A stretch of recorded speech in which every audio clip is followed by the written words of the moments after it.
On Christmas Eve, while champagne toasts and golden laughter filled the mansion below, Elena Carter signed her divorce papers in the silence of her bedroom, ending 6 years of marriage to the most feared man in the city.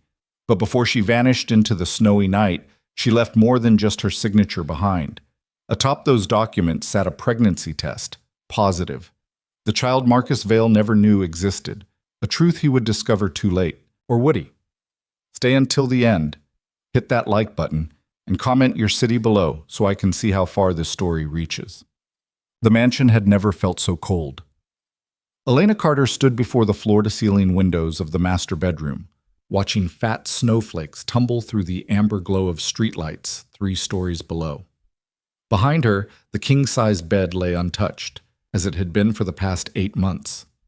Down the hall, behind ornate double doors, Marcus's private office hummed with the low murmur of male voices discussing things she'd learned long ago not to ask about.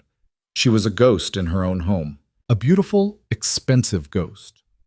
The Louis Vuitton luggage sat packed beside the door, 6 years of marriage reduced to 3 suitcases and a carry-on. She'd left the jewelry, all of it. The diamonds meant nothing when the man who'd given them couldn't remember the last time he'd looked her in the eyes. Her phone buzzed. The car service confirming pickup in 45 minutes. Flight to San Diego at 11:30. By morning, she'd be 3,000 miles away, staying with her college roommate who'd been begging her to leave for 2 years. "You're more decoration than wife," Simone had said during their last video call.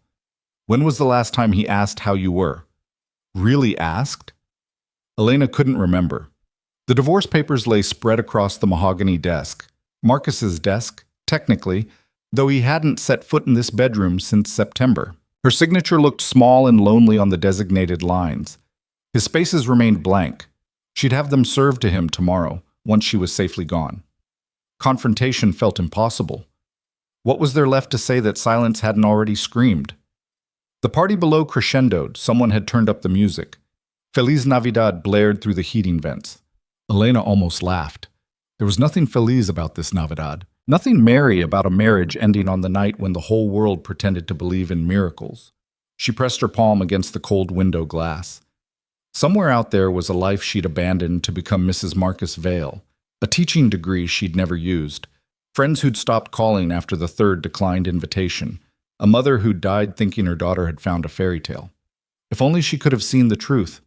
Fairy tales didn't ignore you for days at a time, didn't forget your birthday 3 years running, didn't look through you at breakfast as if you were just another piece of furniture in a house filled with priceless things. The bathroom door stood ajar. Inside, fluorescent light spilled across marble tile.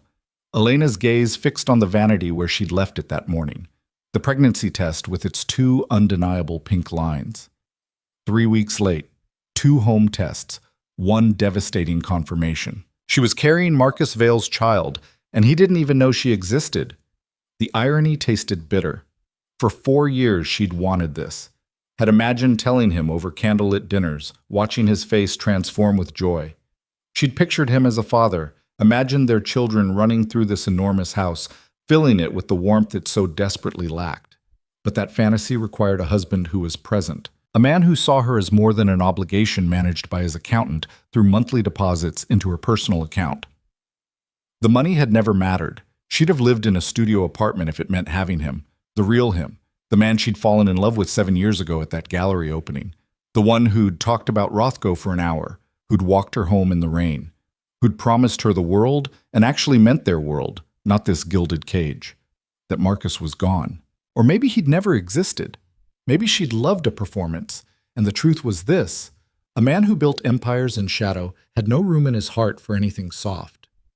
Elena walked to the desk, her heels silent on Persian carpet that cost more than most people's cars. She picked up the pregnancy test, its plastic casing still faintly warm from her touch that morning. For a long moment she simply held it, feeling the weight of impossible choices. She could tell him. Watch his expression shift through confusion to calculation. Listen to him ask if she was sure, if she'd seen a doctor, what she planned to do. Questions that had nothing to do with love and everything to do with logistics. Another problem for Marcus Vale to manage: delegate control. Or she could leave it here, a truth bomb on a timer. Evidence of what he'd lost through sheer neglect. The decision, made itself. Elena placed the test carefully atop the divorce papers, the two pink lines facing up like an accusation. Let him find it. Let him understand for once what it felt like to be too late. To realize something precious had slipped away while he'd been too busy building his empire to notice its foundation crumbling. She turned away before grief could change her mind. The bedroom door opened with a whisper. The hallway stretched empty in both directions. Marcus's office to the left, the grand staircase to the right. Below, the party had reached fever pitch. She recognized the voices. Anthony Chen from the construction union, probably discussing the waterfront development. Samuel Torres, whose trucking company had expanded aggressively over the past 2 years. Dmitry Volkov, who'd flown in from New York for reasons no one explained to her. The players in Marcus's world, the men who commanded his attention, his time, his loyalty. Never her. Elena descended the stairs with her luggage, each step taking her further from the life she'd tried so hard to love. The marble foyer gleamed with Christmas extravagance. A 15-foot tree dripping with crystal ornaments, garlands wrapped around banisters, mistletoe hung with optimistic irony above doorways where no kisses would happen. She'd decorated it herself 3 weeks ago. Marcus had been in Chicago. He'd returned to find it done and simply nodded, already on his phone. Mrs. Vale? Elena turned to find Maria, the housekeeper, emerging from the kitchen with concern etched deep in her weathered face. The older woman had been with Marcus for 15 years, longer than Elena, certainly. She'd seen everything, said nothing, but her eyes held understanding that needed no words. I'm leaving, Maria. Elena's voice came out steadier than expected. For good. Maria's hands twisted in her apron. Does Mr. Vale? He will soon enough. Elena managed to smile. Thank you. For everything. For trying to make this place feel like a home. Mija. The word carried a world of sympathy. Maria stepped forward, pulling Elena into an unexpected embrace. You deserve to be seen, to be cherished. Don't forget that. The kindness nearly broke her. Elena held on for 3 heartbeats, then pulled away before tears could fall. Take care of him, she whispered, though she wasn't sure why. What did it matter now? The front door opened onto winter night. Her driver, a man she'd seen 100 times but whose name she'd never learned, because she'd never thought to ask, because Marcus's world had taught her that staff were invisible, stood beside the black Mercedes, ready to ferry her away from this life. She was halfway down the steps when the door behind her exploded open. Elena! She froze. That voice. It still had power, even now, especially now. Marcus Vale stood framed in golden light, his 6'2" frame radiating the controlled intensity that had first drawn her to him. Dark hair touched with silver at the temples, sharp cheekbones, eyes the color of smoke before a storm. He wore a Tom Ford suit like armor, every inch the king of his domain. And he was looking at her, truly looking, for the first time in months. Where are you going? His tone demanded answers, expected obedience. Elena turned slowly, refusing to let him see how his sudden attention affected her. Out? With luggage? His gaze dropped to her suitcases. On Christmas Eve? I wasn't aware you'd noticed what day it was. The words came out sharper than intended, but she didn't regret them. You're needed inside. I'm sure Mr. Chen is waiting. She moved toward the car. Marcus descended the steps in 3 long strides, his hand closing around her wrist. Not hard, never hard, but firm enough to stop her. We need to talk. No. Elena met his eyes, saw surprise flicker there. She never said no. Good wives didn't. We needed to talk 6 months ago, 3 months ago.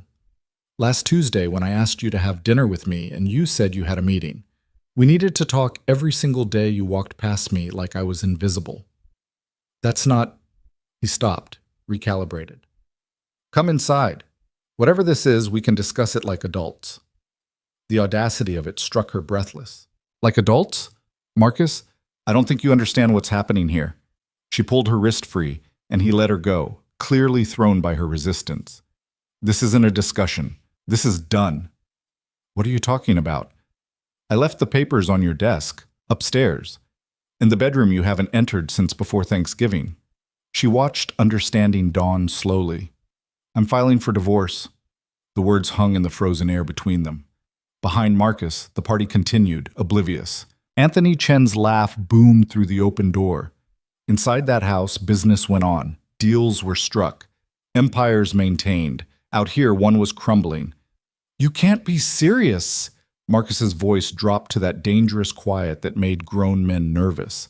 It didn't touch her anymore. Fear required carrying what came next. "I've never been more serious about anything in my life."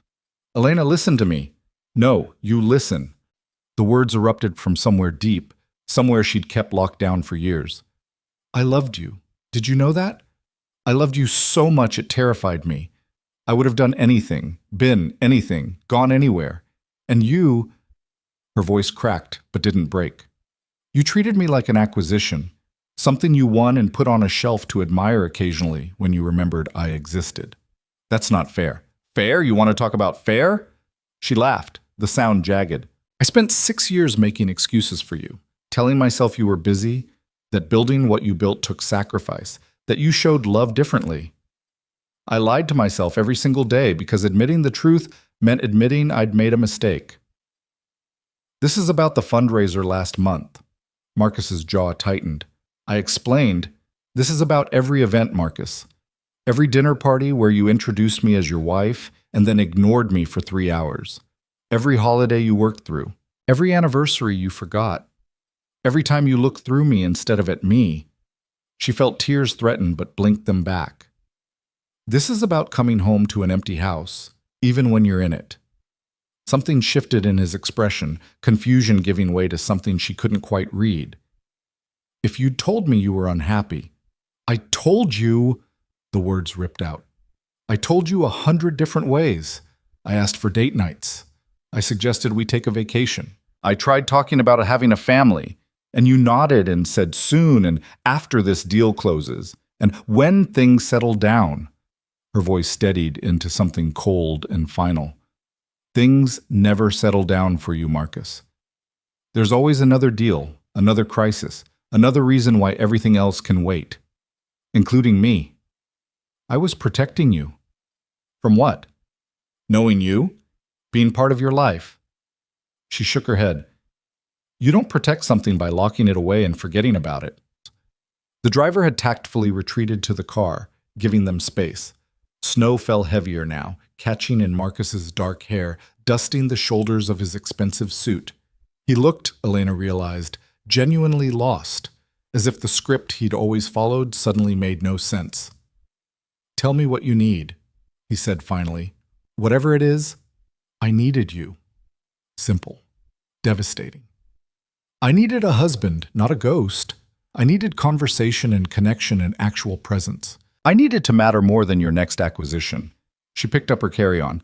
"But you can't give me that, because you don't know how. And I can't keep dying slowly in a beautiful house, waiting for someone who's never coming home." "Where will you go?" The question surprised her. The first thing he'd asked that suggested he saw her as a person with plans, with agency, with a life beyond these walls. "Somewhere far from here. Somewhere I can remember who I was before I became Mrs. Marcus Vale." She turned toward the car again. This time he didn't stop her, but his voice followed. "The papers. I'll need time to review them with my attorney." Of course. Even this had to be managed, strategized, controlled. Elena looked back one last time, memorizing him standing there in the snow, powerful and alone, exactly what he'd chosen to be. "There's something else on the desk," she said quietly. "You should probably look at that before you call your lawyer." Confusion flickered across his face. "What are you—" But she was already in the car, the door closing with a solid thunk that sounded like finality.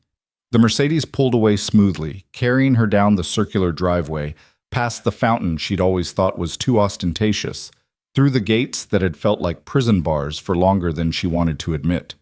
She didn't look back. Behind her, Marcus Vale stood in the falling snow, watching his wife disappear into the night, holding a question he couldn't answer and a warning he didn't yet understand.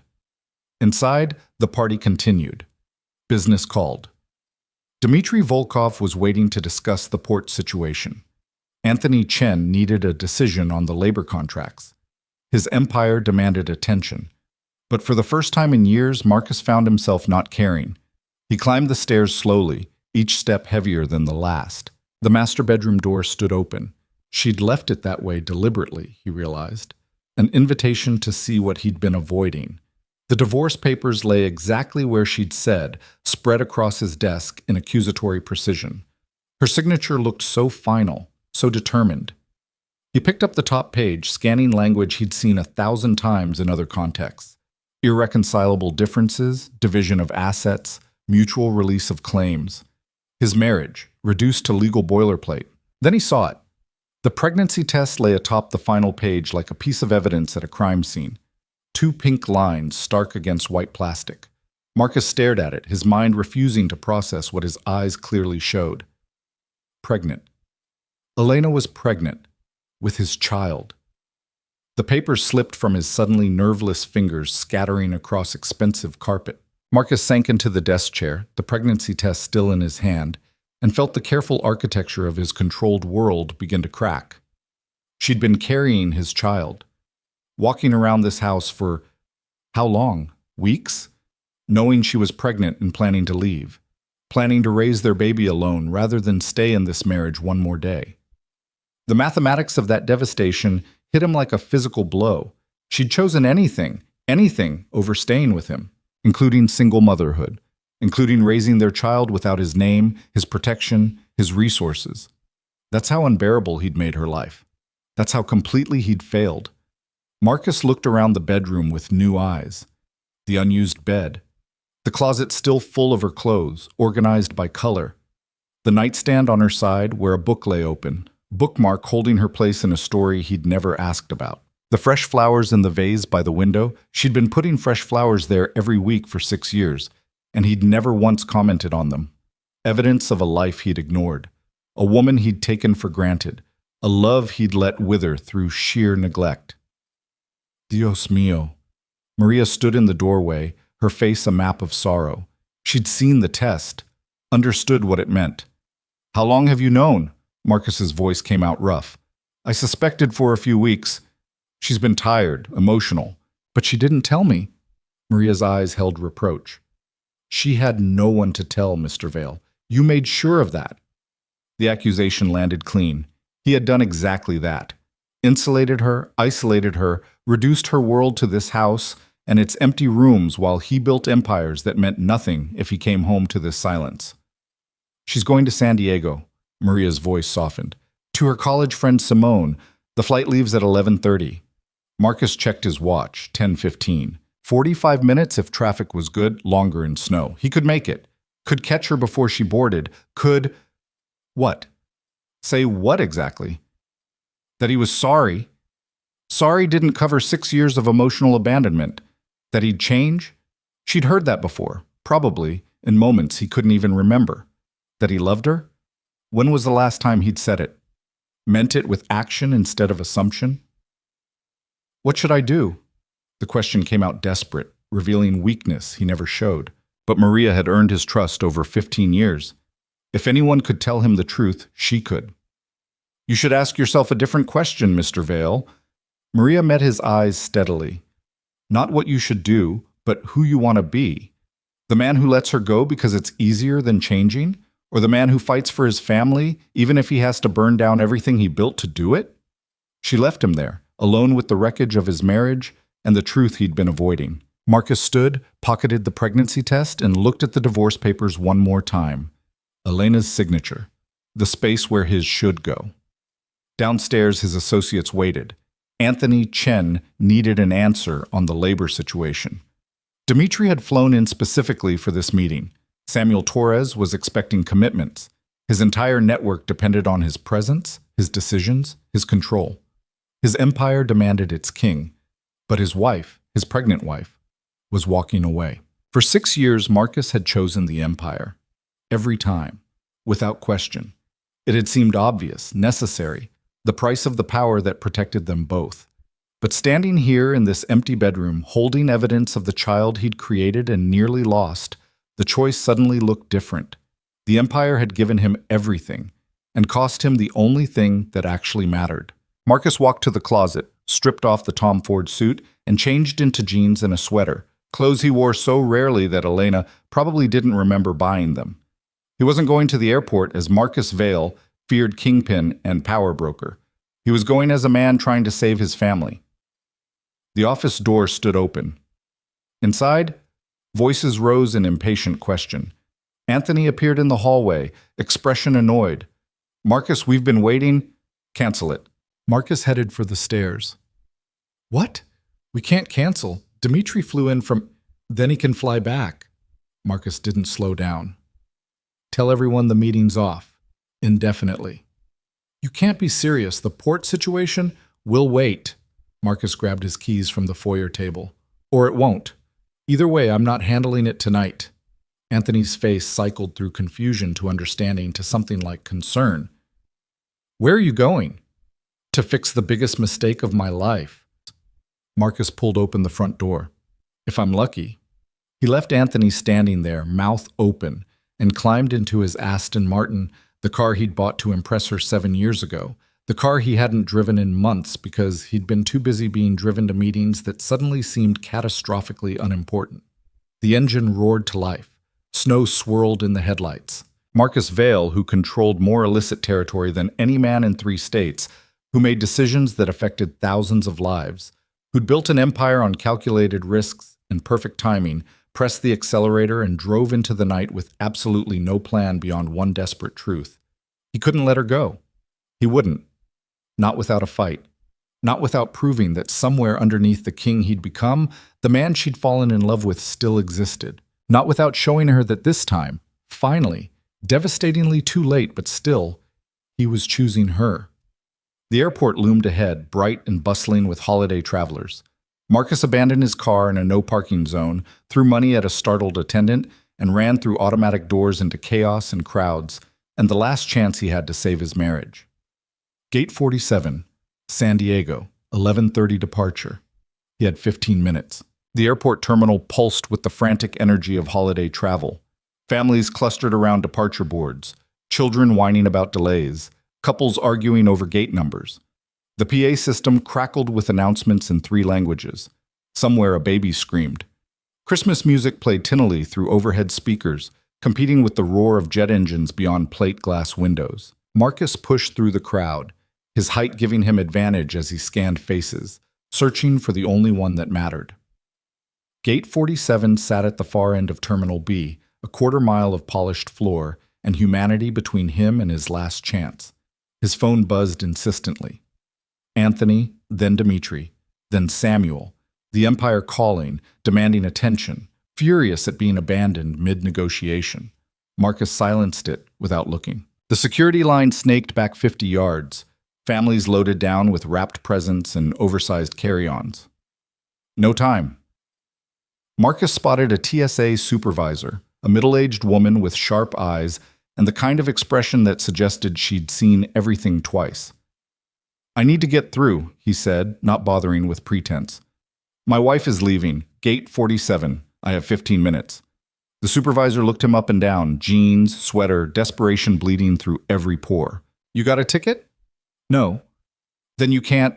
Marcus pulled out his wallet, extracted $500 bills, and pressed them into her hand. "Please, I'm begging you. She's pregnant and she doesn't know I know, and if I don't catch her before she boards..." His voice cracked. "I'll lose everything." Something in his face must have convinced her. Or maybe she was just a romantic underneath the bureaucratic armor. The supervisor pocketed the money, grabbed his arm, and pulled him toward a side door marked "Authorized Personnel Only." 2 minutes, she said, punching in a code. "That's all I can give you. You cause a scene, you're on your own." "Thank you." Marcus squeezed through the opening door. "Thank you so much." "Merry Christmas," the supervisor called after him. "Now go get your girl." The secured side of the terminal was less crowded, but still bustling. Marcus ran, his dress shoes slapping against polished floor, dodging slow-moving travelers and luggage carts. Gate 40. Gate 43. Gate 45. There. Gate 47. The boarding area was half empty, most passengers already through the jetway. Marcus's heart hammered against his ribs as he scanned the remaining faces. Business travelers on laptops, a teenager with headphones, an elderly couple holding hands. No Elena. Panic clawed at his chest. He'd missed her. She was already on the plane, already gone, already... Then he saw her. She stood at the window, silhouetted against the darkness beyond, one hand pressed to the glass, as if she could push through it and fly away on her own. Her dark hair fell loose around her shoulders. She'd taken it down from the updo she'd worn at the house. Even from behind, Marcus could see the tension in her spine, the way her shoulders curved inward like she was trying to make herself smaller. He'd done that to her, made her feel like she needed to disappear. Marcus approached slowly, each step feeling like walking into fire. What did he say? How did he make her understand that in the space of 45 minutes, his entire world had reordered itself around a truth he should have recognized years ago? Elena. She went rigid. For a long moment, she didn't turn, didn't move, just stood there like a statue carved from ice and grief. When she finally faced him, her expression was carefully blank, the mask she'd learned to wear in his world, where showing emotion meant giving away power. What are you doing here? Her voice matched her face, neutral, detached. I read the papers. Then you know why I left. I found the test. The words came out rougher than intended. The pregnancy test. Something flickered in her eyes. Surprise, maybe, that he'd mention it, that he cared enough to mention it. That changes nothing. It changes everything. For you, maybe. Elena turned back to the window. For me, it just makes leaving harder, but I'm still leaving. Marcus moved to stand beside her, careful not to touch, not to crowd. Outside, ground crew swarmed around the plane, loading luggage, checking equipment. Normal people doing normal work, unaware that his entire life was collapsing in this airport gate. How far along? He asked quietly. 8 weeks. Almost 9. She kept her gaze on the tarmac. I found out 3 weeks ago. Why didn't you tell me? She laughed, the sound bitter. When, Marcus? Between your meeting with the construction union and your call with the Port Authority? Maybe during the 30 seconds we were in the same room last Thursday? Or should I have scheduled an appointment through your assistant? The sarcasm cut clean. He'd earned every word. I would have made time. Would you? Now she looked at him, and the pain in her eyes was devastating. Really? Because I've been trying to get your attention for 6 months, and the only thing that worked was signing divorce papers and walking out the door. I know. The admission cost him. You're right. About all of it. I don't want to be right, Marcus. Her voice broke slightly. I wanted to be wrong. I wanted there to be some explanation that made sense. Some reason you'd turned into a stranger. But there isn't, is there? This is just who you are now. No. He risked touching her arm, felt her stiffen, but not pull away.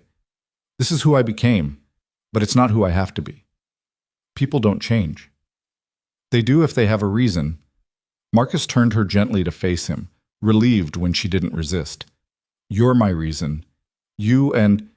He gestured toward her still flat stomach. Our baby. Elena's eyes filled with tears. She blinked back furiously. Don't do this. Don't make promises you can't keep. I can't survive being disappointed by you again. Then don't let me disappoint you. The desperation leaked through despite his best efforts. Come home. Give me a chance to prove I can be different. I did give you chances. Dozens of them. And you chose your empire every single time. I was wrong. Saying it means nothing. The words burst out, drawing glances from nearby passengers. Elena lowered her voice, but the intensity remained. You're good at words, Marcus. You've always been good at words. It's the actions that fall short. The final boarding call crackled over the speakers. Elena's flight, her escape route. Marcus felt time compressing, felt his window closing. You're right, he said. Words are cheap, so here's an action. I left my associates in the middle of the most important meeting of the quarter. Dmitry Volkov flew in from New York specifically for tonight. Anthony Chen threatened to walk if I didn't close the labor deal. And I told them all to wait, because none of it matters if you get on that plane. She searched his face, looking for the lie, the angle, the manipulation. One grand gesture doesn't erase 6 years. I know, but it's a start. Marcus took her hands, felt them trembling. Elena, I have been a terrible husband, absent, neglectful, so focused on building something I thought would protect us that I destroyed the very thing I was trying to protect. You deserve better. You deserve better. And I can't promise I'll be perfect, but I swear to you, I will never make you feel invisible again. How can I believe that? Because I'm terrified. The confession came from somewhere deep and honest. I have faced down federal investigations and hostile takeovers and men who would kill me without blinking, and none of it scared me like the thought of losing you, of our child growing up without knowing their father, of you out there somewhere, happy without me. His voice dropped to a whisper. That's the nightmare I can't survive. A tear escaped, tracking down her cheek. I'm so tired, Marcus. I'm tired of being alone in a marriage, tired of making excuses, tired of hoping for scraps of your attention. Then stop hoping. He wiped the tear away with his thumb. Demand it, all of it. My time, my presence, my focus. Hold me accountable. Don't let me slip back into old patterns. Last call for Flight 1847 to San Diego. All passengers should be on board. Elena looked toward the jetway, then back at Marcus. He could see the war in her eyes, the part that wanted to believe battling the part that couldn't risk another betrayal. I need more than promises, she said finally. I need proof. Real change. Not just today because you're panicked, but tomorrow and next week and 6 months from now. Then give me 2 weeks. The number came from instinct, from the sense that he had to offer something concrete. Come home. Let me prove I mean this. If after 2 weeks you still want to leave, I won't fight the divorce. I'll sign the papers, set you up anywhere you want to go, make sure you and the baby have everything you need. But please, his voice roughened, please don't leave on Christmas Eve without giving me a chance to fight for us. 2 weeks of what? Of me being present, actually present, of conversations and dinners and showing you that I remember how to be a husband. Marcus squeezed her hands. I can't change the past, but I can change what happens next, if you let me. The gate agent appeared, looking impatient. Ma'am, we need to close the door. Are you boarding? Elena stood at the crossroads, literal and metaphorical. Behind her, the plane waited to carry her to safety, to distance, to a fresh start without the weight of failed hopes. Ahead, Marcus stood offering salvation that might just be another beautifully packaged disappointment. 2 weeks, she said slowly, but with conditions. Relief flooded through him. Anything. No meetings after 6 p.m., no working on weekends. We have dinner together every night, and you put your phone away. Actually, away, not just face down on the table. Her eyes hardened. And you tell me the truth. About your business, about the risks, about why you've been so distant. No more walls. The conditions were impossible. His world didn't work on schedules. Emergencies didn't respect dinner time. And the truth about his empire, the real truth, was exactly what he'd spent 6 years protecting her from. But looking at her standing there, one hand unconsciously resting on her stomach where their child grew, Marcus realized he'd been protecting the wrong thing all along. Okay, he said. All of it. Complete transparency. Ma'am? The gate agent's patience was evaporating. I'm not boarding. Elena's voice shook but held firm. Cancel my reservation, please. The relief nearly buckled Marcus's knees. He pulled Elena into his arms, felt her resist for half a second before melting against him. She fit perfectly, exactly as she had 7 years ago when this all began. How had he forgotten that? How had he let her become a stranger in his own house? Thank you, he whispered into her hair. I won't waste this chance. You'd better not. But her arms tightened around him. Because this is it, Marcus. Last chance. If you break my heart again, I'm gone and you'll never find me. I understand. They stood there while other passengers flowed around them, while the plane pushed back from the gate, while Christmas music played and the world continued its indifferent spin. Marcus felt something in his chest loosen, some knot that had been tightening for years without him noticing. His phone buzzed again. Anthony, probably, or Dmitri demanding explanations. Marcus silenced it without looking and took Elena's hand. Let's go home, he said. The drive back was quiet, tension replacing relief as reality set in. 2 weeks.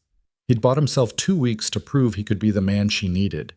But how did he dismantle 6 years of patterns in 14 days? How did he show her consistency when his entire life was controlled chaos? The mansion loomed ahead, still blazing with lights. Cars filled the circular driveway.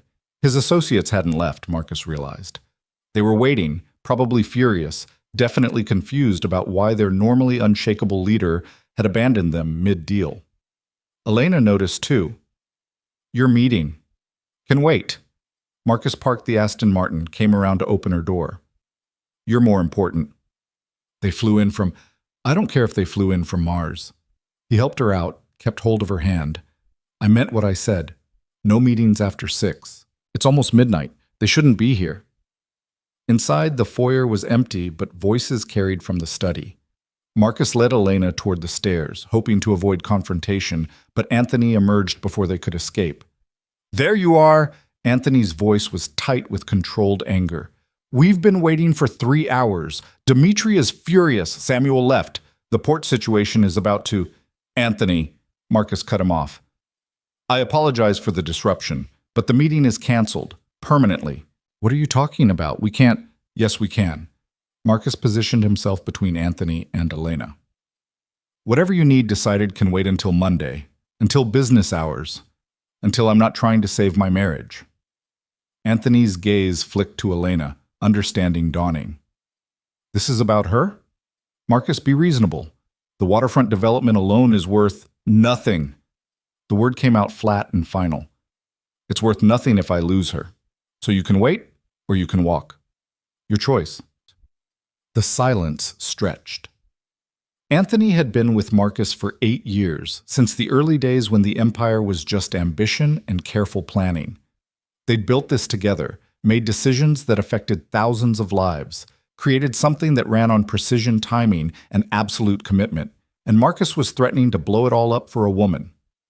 "You're making a mistake," Anthony said quietly. "A sentimental mistake." "Maybe." Marcus didn't flinch. "But it's my mistake to make." Anthony looked at Elena one more time, something like pity in his eyes. Then he turned and walked back toward the study, shoulders rigid with disapproval. Elena had gone pale. "Marcus, if this costs you, it won't cost me anything I can't afford to lose." He guided her upstairs, away from the voices and judgment. The Empire survived before Anthony. It'll survive if he walks. But would it? That was the question neither of them asked as they reached the master bedroom. The divorce papers still lay scattered on the carpet, evidence of how close they'd come to ending everything. Marcus gathered them carefully, torn between destroying them immediately and keeping them as a reminder of what he'd almost lost. "I should burn these," he said. "No." Elena took them from his hands, walked to the desk, and locked them in the bottom drawer. "Keep them. As insurance for me. And motivation for you." Smart. She wasn't trusting him blindly. Good. He didn't deserve blind trust. Elena moved through the bedroom like a ghost, touching surfaces she'd touched 1,000 times before. The flowers on the windowsill, wilting now, since she'd planned to be gone. The book on her nightstand, bookmarks still holding her place. The closet where her clothes hung in organized rows, each piece selected to be appropriate for a crime boss's wife. Elegant, expensive, forgettable. "I need to know something," she said, not looking at him. "The distance, the walls. Was it another woman?" The question punched the air from his lungs. "No, never. Elena, I swear." "Then what?" She turned, and the vulnerability in her face made him ache. "What made you stop seeing me?" This was it. The truth she'd demanded, the transparency she'd made him promise. Marcus could lie, could offer a sanitized version that protected them both. But he'd given his word. "Fear," he said simply. "Of what?" "Of exactly what's happening right now." Marcus crossed to her, needed her to see his face when he explained. "Elena, my world is dangerous. You've always known that, but I've worked hard to keep the reality away from you. The men I deal with, they're not businessmen playing at being tough. They're predators. And the higher I climbed, the bigger the target on my back became. I knew the risks when I married you." "No, you knew the idea of risk. You didn't know the specifics." He took her hands, forced himself to continue. 3 years ago, one of my associates, a man I'd worked with for years, tried to have me killed. Not in some elaborate, dramatic way. Just a simple hit, clean and efficient. He failed, obviously, but I found out later that his backup plan was you. If he couldn't get to me, he'd take you, make me watch you die, and then finish me off. Elena's face went white. "Marcus, I handled it permanently. But it taught me something. As long as people saw how much you mattered to me, you were a weapon they could use. His voice dropped. So I made sure no one saw it. I created distance. Made it look like our marriage was just a formality, a social arrangement. Made you seem unimportant to me. That's... She pulled her hands free, stepped back. That's insane. That's survival in my world. And you never thought to tell me? To let me decide if I wanted that kind of protection? Would you have accepted it? The question hung between them. Elena's eyes blazed with anger, but underneath Marcus saw understanding struggling to emerge. She was smart enough to realize that if she'd known the truth, she might have played her role too well, might have convinced herself the distance was real, exactly what had happened anyway. You should have trusted me, she said finally. I know. I should have trusted us. Marcus moved closer, giving her space to retreat if she needed. But I was so focused on keeping you safe that I forgot you needed more than safety. You needed a husband, and I failed at that completely. Who was he? Elena's voice steadied. The man who threatened me. Does it matter? He's gone. It matters to me. Steel entered her tone. If I'm going to be transparent with you, you need to be transparent with me. No more protecting me from the truth. That was the deal. Marcus studied her face, saw determination he'd missed before. Or maybe it had always been there and he'd simply stopped looking. His wife wasn't fragile. She'd survived 6 years in his world, survived his neglect, survived carrying a secret pregnancy while planning to raise their child alone. She was stronger than he'd given her credit for. Vincent Lazaro, he said. He ran the North Shore territory. We'd been partners for 4 years. And now? And now he's no longer a problem.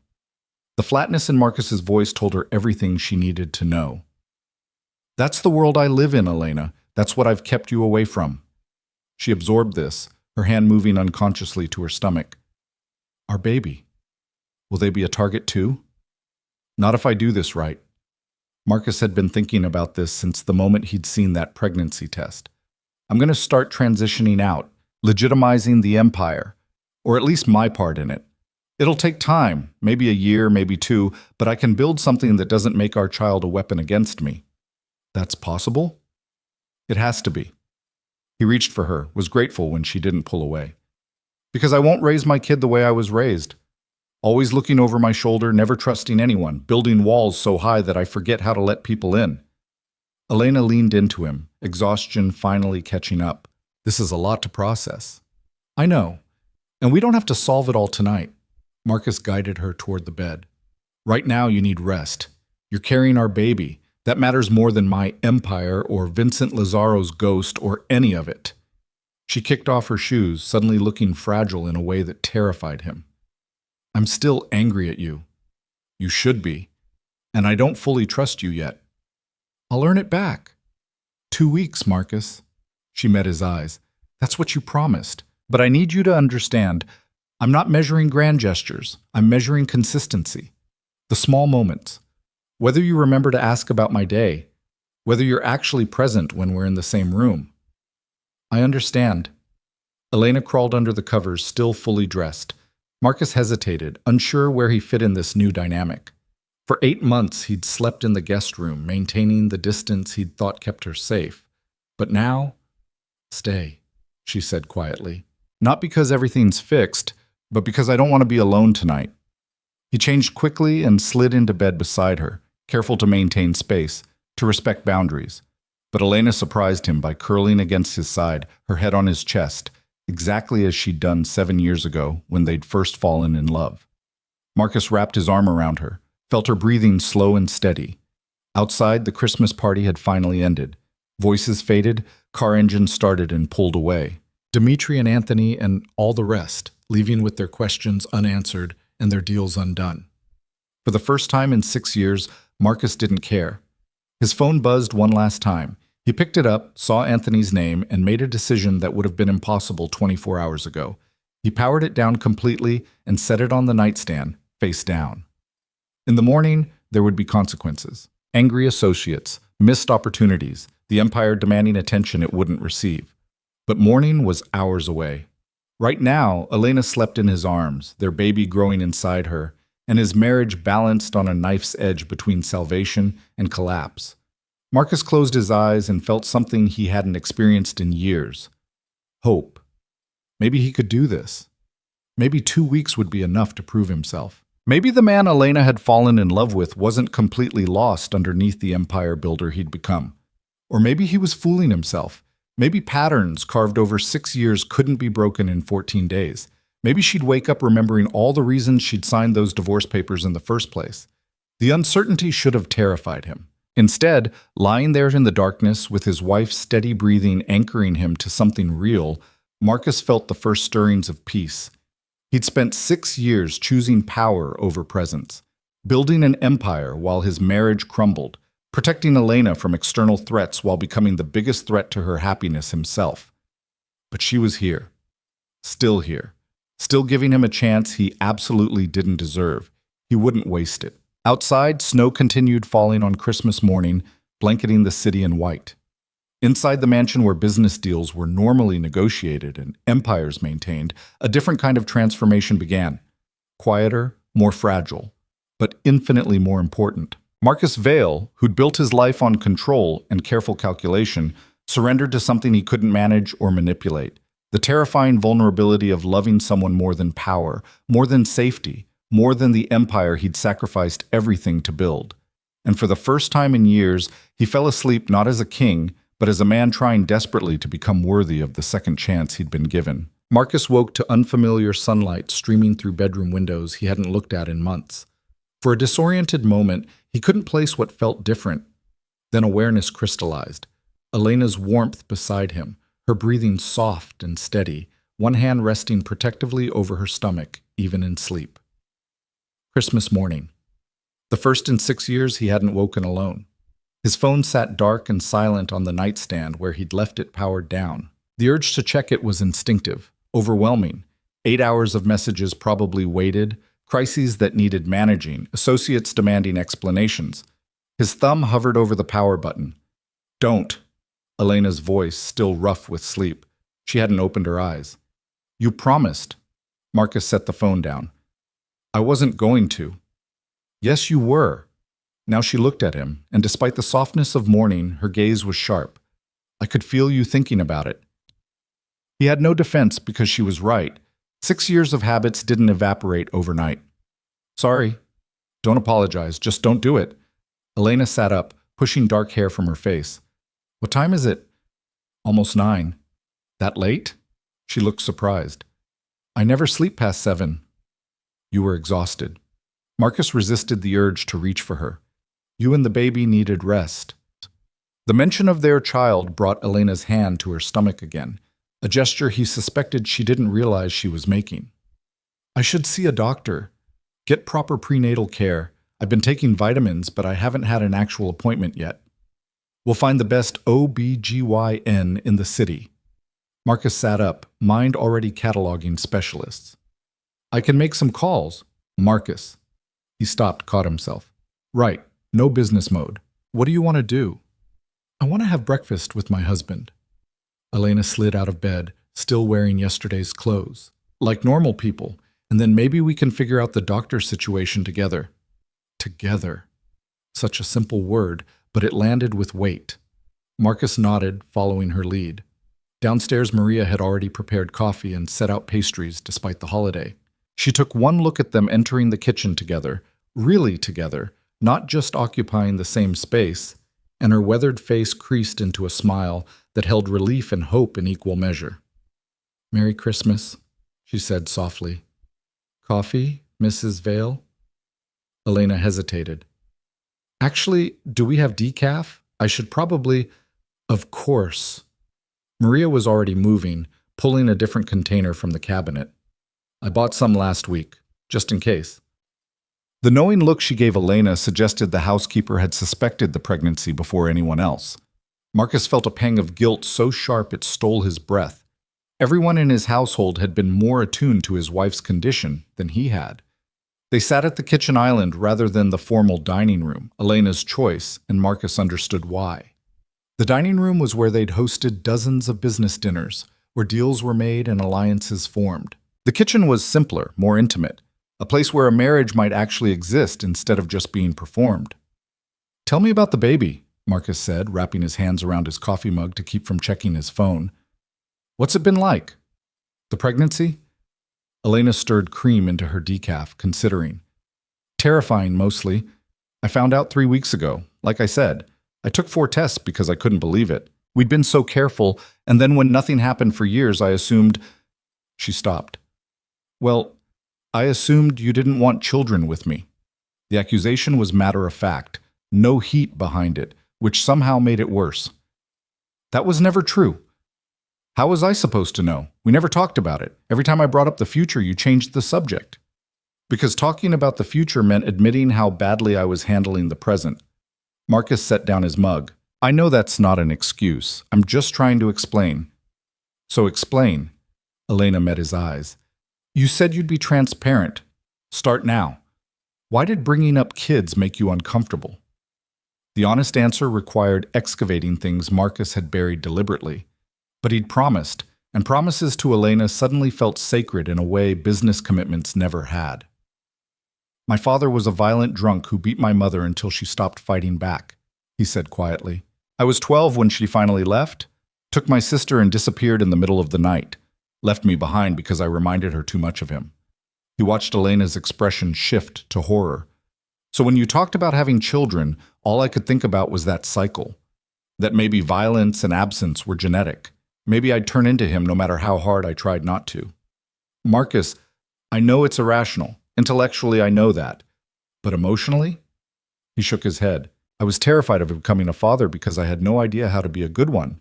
Only how to be a terrible one. Elena reached across the counter, laced her fingers through his. You're not your father. How can you be sure? Because your father wouldn't have chased me to the airport last night. Wouldn't have offered to dismantle his empire for his family. Wouldn't be sitting here trying to explain trauma he's clearly never talked about before. She squeezed his hand. You're not perfect, and you've made mistakes. But you're not him. The absolution felt unearned but desperately needed. Marcus held on to her hand like a lifeline. I want to be a good father to this baby. I want to do better than I've been doing. Then you will be. Elena's voice was soft but certain. The fact that you're worried about it means you care. That's already different. They sat in silence for a moment, the kitchen warm with morning light and fragile hope. Maria moved around them quietly, giving privacy while maintaining presence. Outside, the city was muffled with Christmas snow, peaceful in a way that felt temporary. Marcus's phone vibrated in his pocket. He'd slipped it in automatically despite leaving it powered down. Old habits. He ignored it, focused instead on Elena's face, memorizing details he'd stopped noticing. The small scar above her left eyebrow from a childhood fall, the way she bit her lower lip when thinking, the gold flecks in her brown eyes that caught sunlight. What? She asked, catching him staring. I forgot how beautiful you are. You see me every day? No. I look at you every day. There's a difference. Marcus stood, came around the island. I forgot to actually see you. Elena turned on her stool, letting him step between her knees. This close, he could smell her shampoo. Something floral he'd bought without asking what she liked, just assuming expensive meant good. He knew nothing about her actual preferences anymore. What she read, what she dreamed about, whether she was happy. He was going to learn, all of it. What's your favorite flower? He asked. The question clearly surprised her. What? You put fresh flowers in the bedroom every week. I never asked what kind you prefer. Tell me. Peonies, she said slowly. Pink peonies. But they're only in season in late spring, so usually I just get whatever looks good. Peonies, got it. Marcus filed the information away. What else don't I know? Elena laughed, the sound startled and genuine. That's a very long list. We have 2 weeks. Start anywhere. She thought about it, a smile playing at her lips. I hate champagne. Everyone always assumes I love it because I drink it at your events, but it gives me headaches and tastes like expensive sadness. What do you actually like? Red wine, specifically Malbec, and whiskey, occasionally, when I'm not pregnant. She tilted her head. I also hate caviar. Think opera is boring. And I've been secretly taking Italian lessons online for 6 months because I want to travel to Tuscany someday. Each revelation felt like a gift and an indictment. His wife had dreams and preferences and a whole inner life he'd been oblivious to. Why Italian? Because my grandmother was from Florence, and I never got to meet her. She died before I was born. But my mom used to tell me stories about her, about the villa where she grew up, the olive groves. Elena's expression turned wistful. I always thought maybe I'd go there someday, see where she came from. Then we'll go, Marcus said it impulsively, after the baby's born. We'll spend a month in Tuscany, learn to make pasta or whatever people do there. You can't just leave for a month. Why not? I own half the city. I can do what I want. He caught himself, recognized the pattern. Sorry. We can talk about it, plan it together, if you want to go. I do want to go. Elena touched his face, her palm warm against his cheek. But wanting things and actually making them happen are different. I've wanted a lot of things in this marriage that never materialized.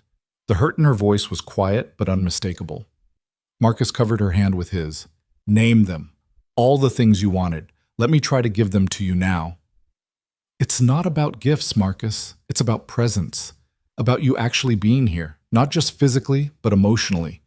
She pulled back, wrapped her arms around herself. I wanted you to ask about my day.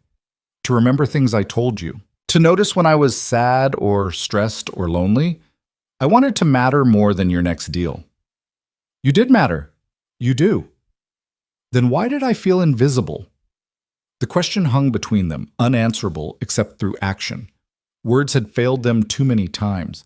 Marcus needed to prove this was different, that he was different. But how did he demonstrate transformation in a single morning? His phone buzzed again. Then again. Persistent. Elena's gaze flicked to his pocket, wariness creeping back into her expression. You should check it, she said. I know you want to. I promised. I know what you promised, but ignoring your business completely isn't sustainable either. We both know that. Elena slid off the stool, put distance between them. The question is whether you can check your messages without disappearing into them, without forgetting I'm in the room. It was a test, a fair one. Marcus pulled out his phone, powered it on, and immediately regretted it. 43 missed calls, 78 text messages. The voicemail icon showed 15 new recordings. His inbox was an avalanche of crisis and demands and fury. Anthony Chen. We need to talk immediately. Dmitry Volkov. This is unacceptable. Call me or I'm out. Samuel Torres. The port situation just blew up. Where the hell are you? And underneath the business messages, something else. A text from a number he didn't recognize. Saw your wife left last night. Heard you went running after her. Interesting weakness to develop. Ice flooded Marcus's veins. The message was a warning and a threat wrapped together. Someone was watching his house. Had seen Elena leave, seen him chase her, was now cataloging that information as leverage. This was why he'd built walls, why he'd created distance. Because the moment anyone saw that Elena mattered, she became a target. What is it? Elena asked. You went pale. Marcus forced himself to breathe normally. Nothing. Just a lot of messages from last night. Don't lie to me. We're past that. She crossed to him, took the phone from his hands, and scrolled through messages before he could stop her. Her expression hardened as she read. Who sent this? The one about weakness? I don't know. Unknown number. But you know what it means. Not a question. Elena handed back the phone, her jaw set. Someone's threatening me because I matter to you. I'll handle it. How? By pushing me away again? By making me invisible so they can't use me against you? Her voice rose. That's the pattern, isn't it? That's why you created distance. You thought keeping me at arm's length would keep me safe. It did keep you safe. No, Marcus. It kept you comfortable. It let you pretend you were protecting me instead of admitting you were protecting yourself from having to choose between your empire and your marriage. Elena's eyes blazed. Well, guess what? You can't have both. Not the way you've been operating. So decide, right now, what matters more? The ultimatum should have angered him. Instead, it crystallized everything. Marcus looked at his phone, at the empire demanding his attention, the associates expecting answers, the threats lurking in unknown numbers. Then, at Elena, standing there fierce and vulnerable and carrying his child. Not a choice, actually, not even close. Marcus opened his messages, typed rapidly, and hit send before he could second-guess the decision. 3 identical texts to Anthony, Dimitri, and Samuel. Taking family leave for the next 2 weeks. All decisions on hold. Michael Chen will handle emergencies. Do not contact me unless someone is dying. Then he forwarded the anonymous threatening message to his head of security with a single instruction. Find out who sent this. And make sure they understand that threatening my wife has consequences. Finally, he changed his voicemail greeting. You've reached Marcus Vale. I'm unavailable until January 9th. For urgent business matters, contact Michael Chen at the following number. For everything else, leave a message, and I'll respond when I return. He set the phone face down on the counter and looked at Elena. Done. She stared at him, clearly not having expected such immediate action. You just walked away from your entire empire. For 2 weeks. They'll survive. Marcus moved closer, giving her space to retreat if needed. You asked me to choose. I chose. And I'll keep choosing you every time you ask until you believe it. What about the threat? The person watching the house? My security team will handle it. That's what I pay them for. He caught her skeptical expression. I'm not being dismissive. Someone threatening you is serious and it will be dealt with. But I'm not letting anonymous cowards dictate how I live my life or treat my wife. That's what they want, for fear to control me. I'm done with that. Elena absorbed this, conflict playing across her face. This feels too easy, like you're making grand gestures again instead of actual change. Maybe. Or maybe I'm finally understanding what you've been trying to tell me for months. Marcus risked touching her arm. I built an empire thinking it would give us security. But what's the point of security if I'm too paranoid to actually live? If I'm so busy protecting us from external threats that I become the biggest threat to our happiness? That's a nice speech. It's the truth. Elena, I can't promise there won't be dangers. My world is what it is. But I can promise I won't use those dangers as an excuse to abandon you emotionally. Not anymore. The kitchen fell quiet. Maria had discreetly vanished, giving them privacy. Outside, church bells rang somewhere in the distance. Christmas service starting, normal people doing normal things while Marcus and Elena fought for the survival of their marriage. I want to believe you, Elena said finally. But belief requires evidence, and I need more than one morning of good behavior. That's fair. What can I do right now, today, to start building that evidence? She considered.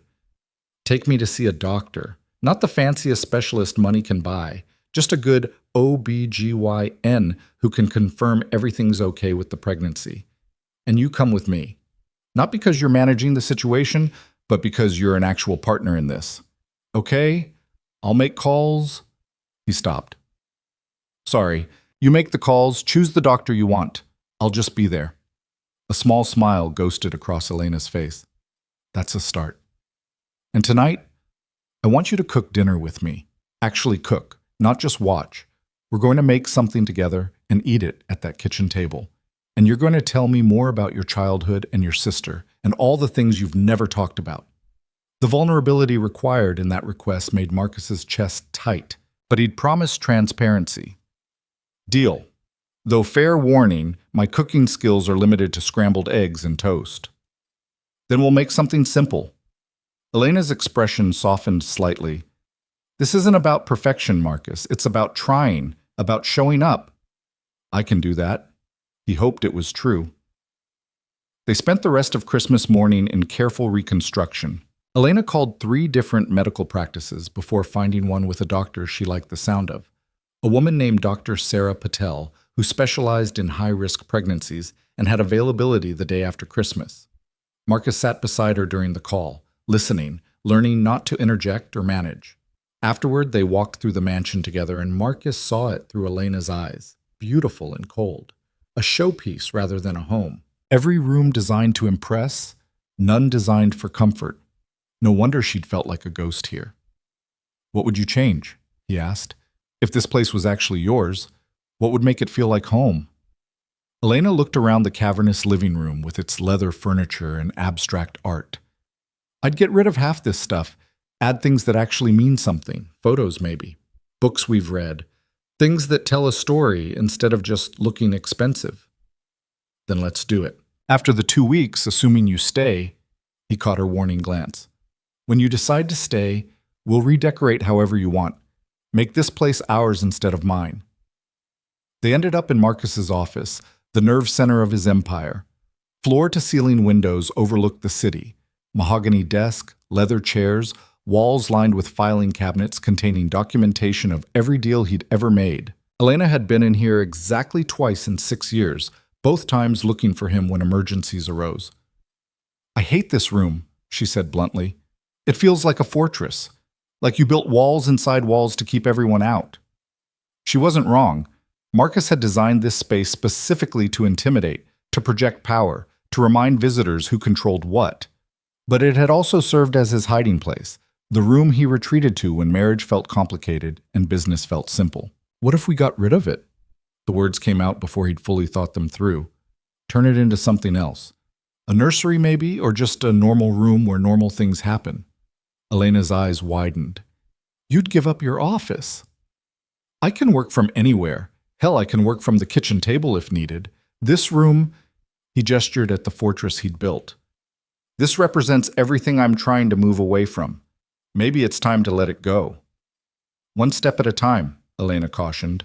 "Don't tear apart your entire life in one day trying to prove something. I need consistency, not grand gestures that you'll resent later." Wise. She was absolutely right. Marcus nodded. "Then for now, maybe I just close the door on it. Literally. Spend the next 2 weeks not coming in here unless absolutely necessary." "I can work with that." They ate lunch together. Sandwiches Maria had prepared before slipping away to her own family celebration. Simple food, simple conversation. Marcus asked about Elena's college friend Simone. Learned they'd been roommates for 3 years and stayed close until Elena's marriage created distance. Learned that Elena missed teaching, missed working with kids, had given up her career not because Marcus asked, but because being Mrs. Marcus Vale became a full-time job of its own. "I could go back," she said, picking at her sandwich. "Once the baby's older, there are schools that would hire me." "Do you want to?" "I don't know. Maybe. Or maybe something different entirely." She looked at him. "The point is, I want the option. I want to be more than just your wife, more than just someone's mother. I want to be me, too." "Then you should be. Whatever that looks like." Marcus meant it. "I married you because of who you were, not who I thought I could shape you into." "Did you, though? Marry me because of who I was?" The question was soft, but serious. "Or did you marry me because I fit into the life you were building?" Marcus wanted to protest, to insist he'd loved her for herself. But honesty required acknowledging uncomfortable truths. "Maybe both. You were brilliant and beautiful and everything I thought I wanted. But I also liked how you made me look, how you handled social situations, how you fit into my world. At least you're honest. I'm trying to be, even when it makes me look bad." He set down his sandwich. "Elena, I can't change why I married you 7 years ago. But I can change why I'm fighting to stay married now. And it's not because you're convenient or appropriate. It's because losing you would destroy me in ways that losing my empire never could." She studied him across the table, searching for cracks in the facade. "You're good at saying the right things." "I know, words have always been easy." Marcus leaned forward. "So stop listening to what I say. Watch what I do. Hold me accountable to actions, not promises." "I will." Elena stood, started clearing plates. "Starting now. You said you'd help cook dinner. Let's see if you actually follow through." They spent the afternoon in domesticity Marcus had never experienced. Elena taught him how to make chicken piccata, simple enough for his limited skills, complex enough to require attention. They moved around this kitchen together, her instructing, him following, both of them learning a rhythm they'd never developed. His phone stayed on the counter, face down, buzzing occasionally with messages he didn't check. Each vibration was a test he passed simply by ignoring it. Elena noticed. "You're doing better than I expected." "I'm trying not to think about what I'm missing." "What are you missing?"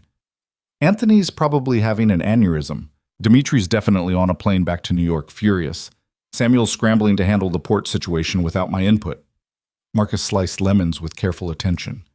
And whoever sent that threatening text is waiting to see if I respond. Do you regret it? Walking away? Did he? Marcus considered while the chicken sizzled in the pan. 24 hours ago, the question would have been absurd. His empire was everything, the culmination of 15 years of careful planning, brutal decisions, strategic risks. Walking away for 2 weeks would have seemed impossible. But standing here in his kitchen, teaching his pregnant wife how not to burn butter, Marcus found the regret he expected simply didn't exist. No, he said. I don't regret it. Why not? Because this matters more, he gestured between them. This moment, this conversation, teaching you that I can actually show up when it counts. That's worth more than any deal Anthony's negotiating or any threat Dimitri's making. Elena turned off the burner, moved the pan aside, and kissed him. Not the performative kisses they'd exchanged at public events, but something real, hungry and desperate and full of the hope that maybe, possibly, they could salvage this wreckage of a marriage. Marcus pulled her closer, careful of her still flat stomach, and kissed her back with 6 years of apology and longing. When they finally broke apart, both breathing hard, Elena's eyes were bright with tears. Don't make me hope, she whispered. If you're going to break my heart again, do it now, before I let myself believe. I'm not going to break your heart. You can't promise that. You're right. I can't. Marcus cupped her face in his hands. But I can promise I'll try my damnedest not to. That I'll fight for this every single day. That I'll choose you over empire, over power, over everything that used to matter more than it should have. Pretty words again. Then forget the words. Just watch. He kissed her forehead. Watch what I do. And if I start slipping, if I start choosing wrong, call me on it. Don't let me get away with being a terrible husband just because I'm good at apologizing. Elena nodded against his chest. They stood there in the kitchen while dinner cooled on the stove, holding on to each other like lifelines, both terrified and hopeful in equal measure. Outside, Christmas Day faded into evening. The city sparkled with lights and celebrations. Inside the mansion where Marcus had built his empire and nearly lost his family, something fragile and vital began to take root. Not a guarantee, not a solution, but a possibility. Maybe they could do this. Maybe 2 weeks would be enough to prove change was real.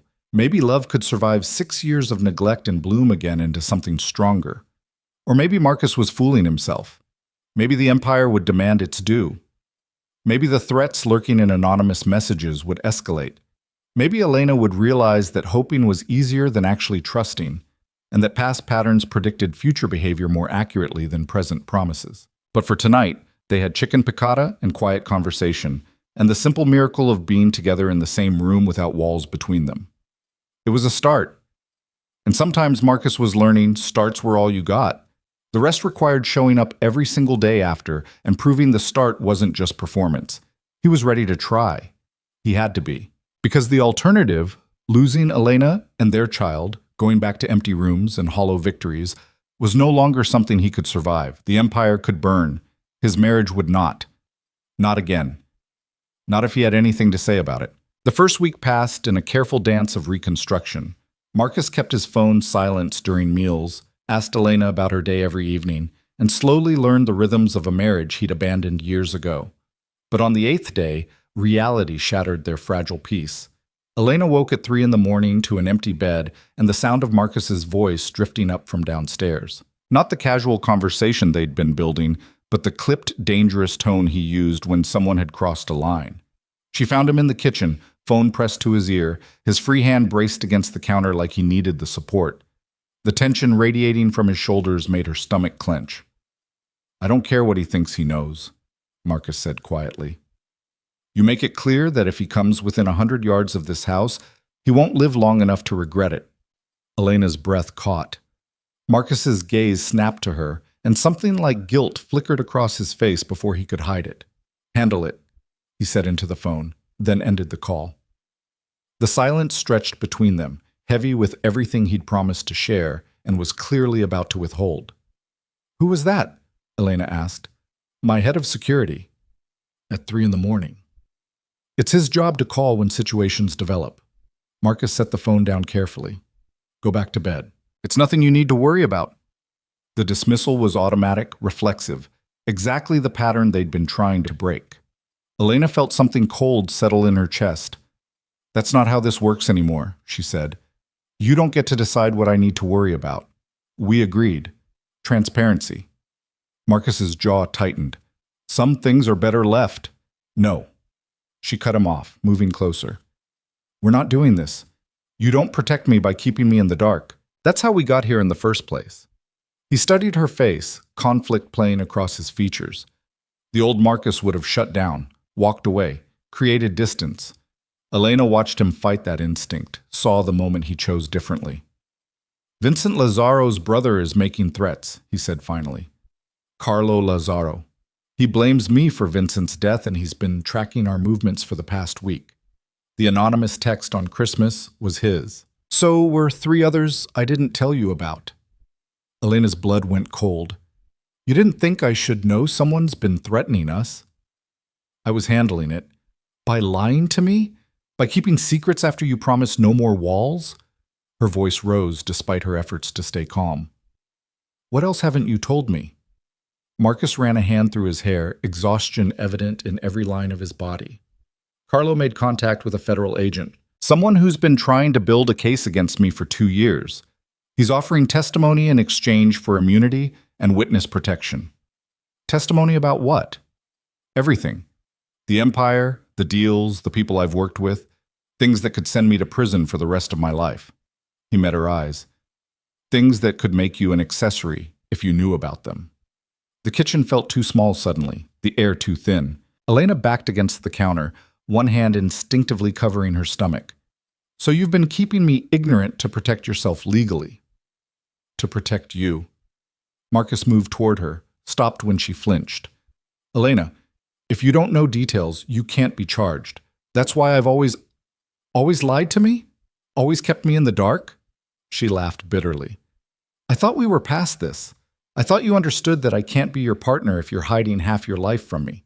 You want details? Fine. I run illegal gambling operations in 3 states. I control the Port Authority through bribes and strategic intimidation. I've laundered money through construction projects and legitimate businesses. I've ordered people hurt, not killed, never killed after Vincent, but hurt when they threatened my interests. His voice was flat, reciting facts. I've broken probably 50 federal laws and twice that many state laws. And now Carlo Lazzaro wants to put me away for all of it, because I killed his brother before his brother could kill us. Elena absorbed this, the clinical description of a criminal empire built on violence and corruption. She'd known, abstractly, what Marcus did, but hearing it laid out so bluntly was different. Did Vincent really try to kill us? She asked quietly. Or is that the story you tell yourself to sleep at night? Marcus's expression went carefully blank. You think I'm lying. I think you're good at justifying your choices. I think you've been lying to yourself as much as to me. She held his gaze. So tell me the truth. Did Vincent Lazzaro actually threaten me specifically? Or was he just a business rival who got in your way? The silence that followed was damning. Marcus turned away, braced both hands on the counter, his head bowed. He threatened my territory, he said finally. He was making moves on the waterfront contracts, undercutting my deals, turning my associates against me. If I'd let him continue, he would have destroyed everything I'd built. That's not the same as threatening to kill me. No, it's not. Marcus's voice was barely audible. But he would have. Eventually. Once he'd weakened my position enough, you would have become the obvious target. So I acted first. Elena felt the ground shift beneath her feet. You killed a man for threatening your business interests, and you told me it was to protect me. It was to protect you, just not in the immediate sense. He turned back, and the rawness in his face was almost painful to see. Elena, in my world, you don't wait for threats to materialize. You identify potential dangers and eliminate them before they become actual dangers. Vincent was smart, ambitious, and ruthless. If I'd given him time, he absolutely would have come after you. So, yes, I killed him for business reasons, but also because letting him live put you at risk. Do you hear yourself? She shook her head. You're still justifying murder, still pretending this was about protecting me when really it was about protecting your empire. They're the same thing, don't you understand? My empire is what keeps us safe. The power, the fear, the reputation. That's what prevents people like Carlo Lazzaro from just walking in here and taking everything. Marcus's control was fraying. You want me to walk away from all of it? Fine. But understand what that means. It means we're vulnerable. It means people who've been held in check by fear suddenly have an opening. It means our child grows up with a target on their back because I used to be someone important and now I'm just an easy mark. Or it means we leave, Elena said. We take the money you've made and we disappear. Start over somewhere your enemies can't find us. There's nowhere they can't find us.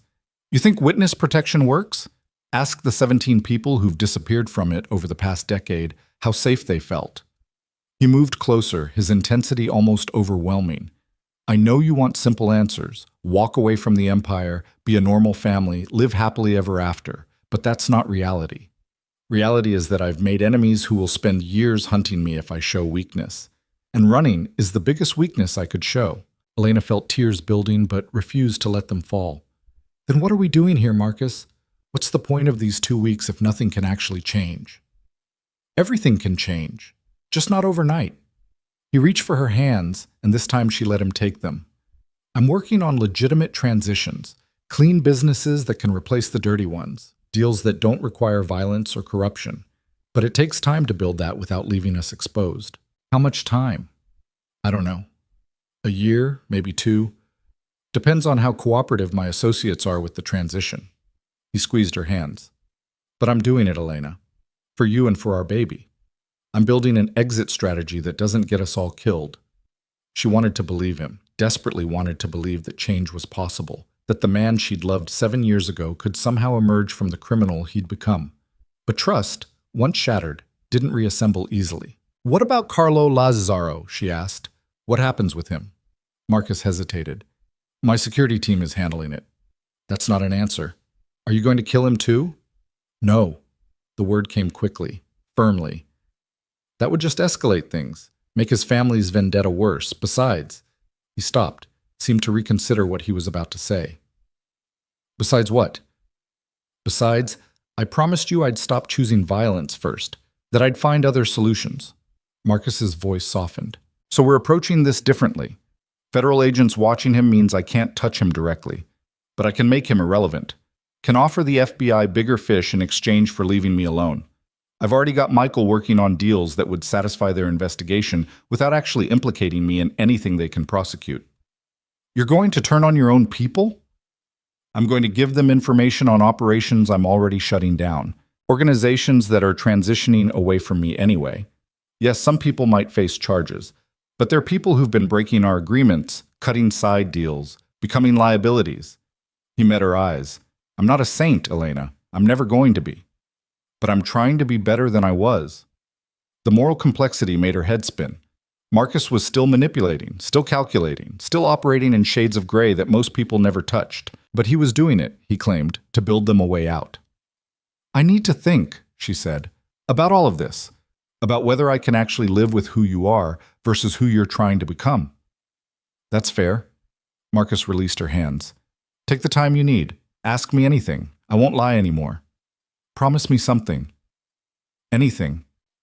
Promise me that if you can't make this transition work, if the empire demands too much, if the dangers get too real, if you have to choose between your power and our safety, you'll choose us.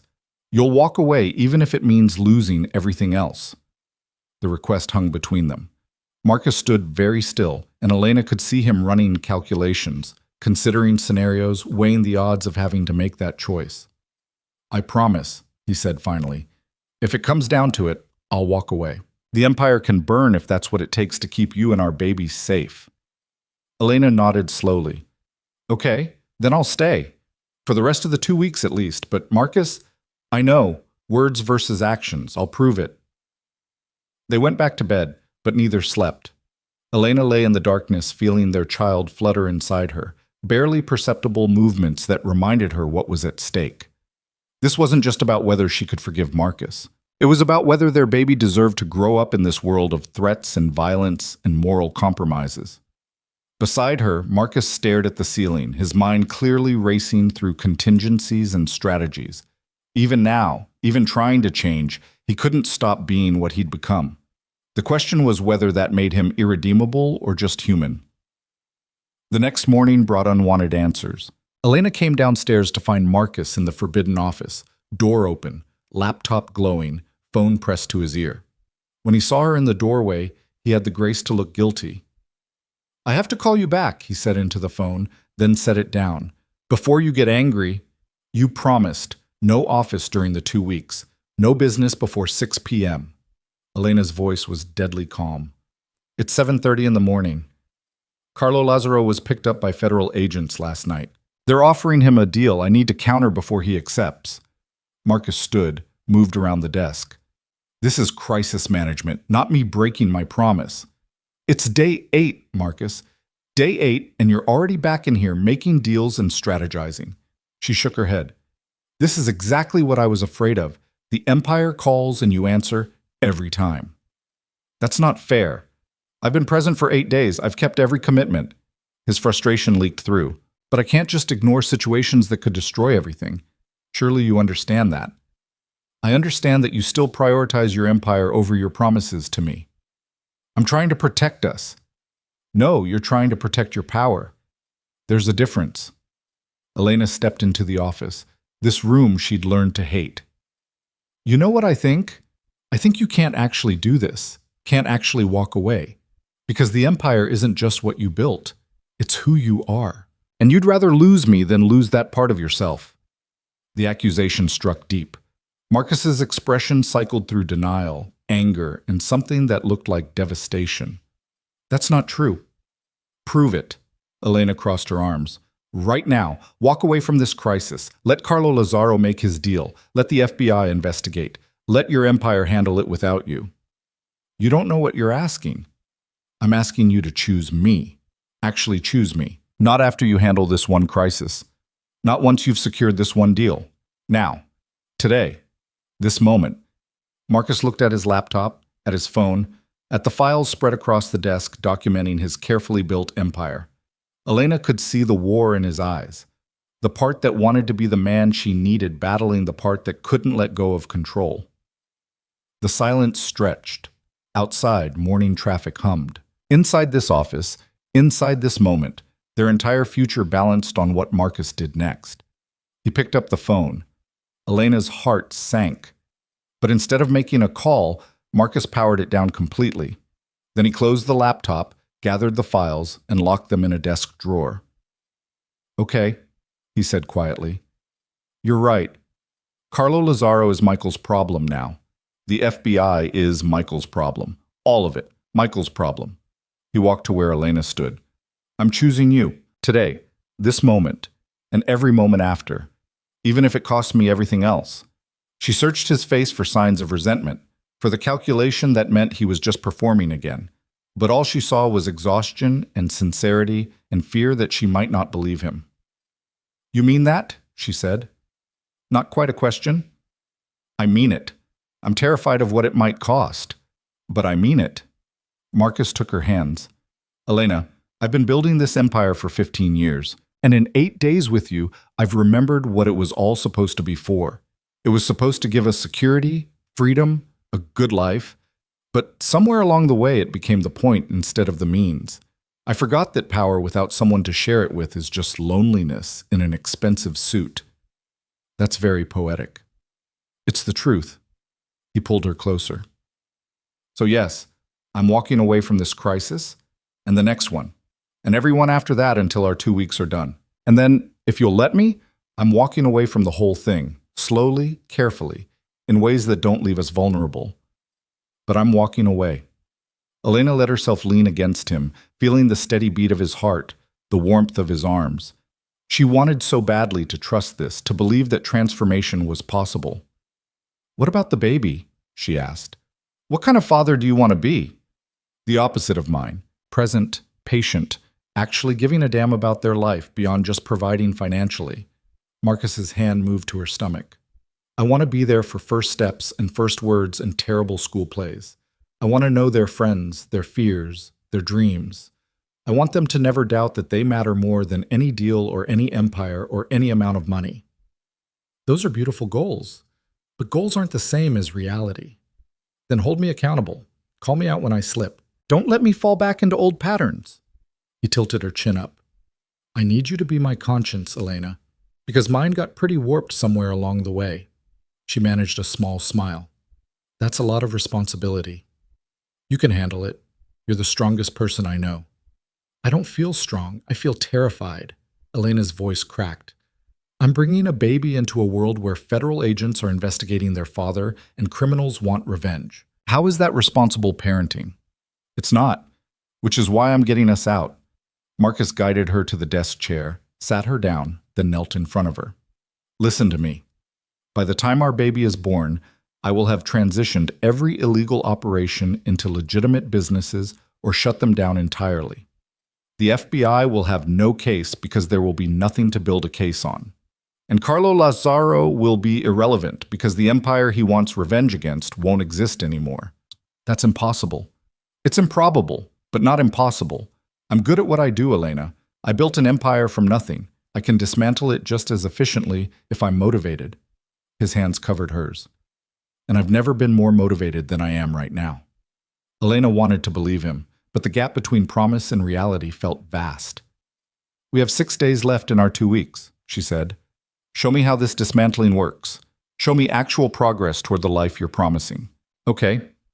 Starting today, I meet with every major associate and begin transition talks. I offer them buyouts, territory trades, clean exits. Some will fight me, and I'll handle that. But by the end of this week, the foundation will be laid. Marcus stood, pulling her up with him. And you're going to be part of those meetings. See exactly what I'm dealing with. No more protecting you from reality. The offer surprised her. You want me in your business meetings? I want you to understand what I'm walking away from and why it's worth walking away from. Complete transparency, remember? He led her out of the office, closing the door behind them. Besides, having you there will keep me honest. I'm less likely to slip into old negotiating tactics if you're watching. It was manipulative and sincere in equal measure, vintage Marcus. But Elena appreciated the self-awareness. They spent the morning over coffee while Marcus explained the structure of his empire in detail Elena had never been given before. She learned about the gambling operations disguised as private clubs, the Port Authority control that funneled goods without proper inspection, the construction contracts that laundered money through inflated budgets. She learned names of associates, territories they controlled, weaknesses in the organization that could be exploited during transition. By noon, Elena's head spun with information that made her technically complicit in federal crimes. You realize you've just made me an accessory, she said. No, I've made you informed. There's a difference legally. You're not participating, just aware. Marcus refilled her decaf coffee. But if it makes you uncomfortable, everything about this makes me uncomfortable. That's kind of the point. Elena wrapped her hands around the warm mug. I need to see the whole picture to understand what changing it actually requires. Are you sure? Once you know all of this, you can't unknow it. I'm sure. No more walls, Marcus. Show me everything. So he did. For 3 days, Elena sat in on meetings with associates who looked at her presence with confusion and suspicion. She watched Marcus negotiate buyouts with men who'd built their own empires on the foundation of his. She saw the delicate balance between strength and diplomacy required to dismantle power structures without igniting wars. Anthony Chen was the hardest sell. He came to the mansion on day 11, furious and betrayed. You're really doing this, Anthony said, standing in the living room like a stranger, instead of the man who'd been Marcus's right hand for 8 years. Burning it all down because your wife gave you an ultimatum. I'm doing this because I finally understand what matters. Marcus stood between Anthony and Elena, protective without being obvious. And yes, Elena helped me understand it, but this is my decision. Bullshit. This is you being weak, letting emotion override strategy. Anthony's gaze flicked to Elena with barely concealed contempt. She's been here how long? 6 years? And suddenly she threatens to leave and you dismantle everything we built? Watch your tone, Marcus said quietly. The menace underneath was unmistakable. Or what? You'll have me killed? Oh wait, you don't do that anymore. You've gone soft. Anthony laughed bitterly. The Marcus Vale I knew would never have let anyone dictate terms, would never have chosen a woman over his empire. The Marcus Vale you knew was missing the whole point. Marcus's voice stayed level, despite clear anger. I built this empire thinking it would give me security and power. And you know what it gave me? An empty house. And a wife who was planning to raise my child alone because I'd made her life so unbearable. That's not success, Anthony. That's failure dressed up in expensive suits. So what do I get out of this transition? What's my consolation prize for watching you throw away everything? Marcus laid out the offer he'd prepared. Full control of the waterfront operations, a generous cash buyout for territories he was relinquishing, and connections to maintain legitimacy during his own eventual transition. It was more than fair. Anthony had to know it was more than fair. And if I don't accept, Anthony asked, then you're welcome to try operating independently. But you won't have my backing, my protection, or my network. You'll be vulnerable to everyone who sees an opening. Marcus met his eyes steadily. I'm not your enemy, Anthony. I'm giving you an opportunity to build something of your own without the baggage of our past operations. Take it or leave it. The tension in the room was suffocating. Elena watched Anthony consider his options, saw him glance at her like this was somehow her fault, saw him recognize that Marcus had made his choice and nothing would change it. Fine, Anthony said finally. I'll take the deal. But understand something, we're done. After this, you and I are nothing to each other. No friendship, no loyalty, no history. I understand, Marcus said quietly. And I'm sorry it ends this way. Are you? Because you look pretty happy with your decision. Anthony headed for the door, paused with his hand on the knob. I hope she's worth it, Marcus. I hope when the FBI comes knocking and the vultures start circling and you realize you gave up all your power for nothing, I hope she's worth it. He left without waiting for a response. The door closed with finality that echoed through the mansion. Elena moved to Marcus's side.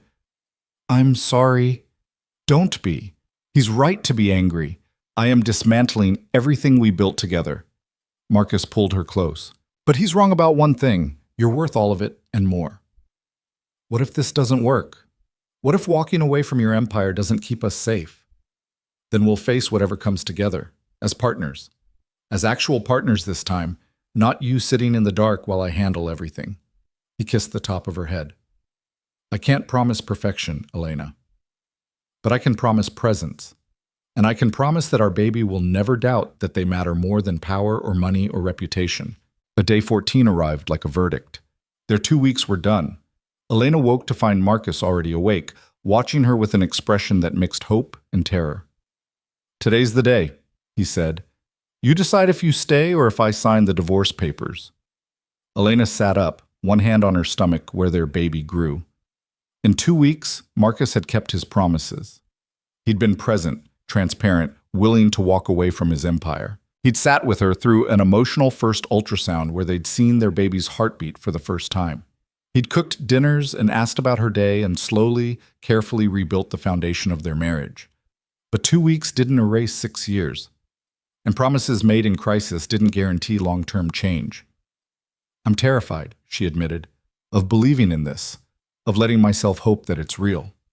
That's fair. I've given you plenty of reasons not to trust me. Marcus took her hand. So here's what I suggest. Don't decide forever today. Just decide for now. Stay another month. See if the changes hold when crisis fades into routine. If I slip back into old patterns, you can leave and I won't fight it. 1 more month. 1 more month. With the same conditions. Presence, transparency, prioritizing us over empire. He squeezed her hand. And at the end of it, we reassess. Keep doing that until you either believe it's real or decide I'm never going to change enough.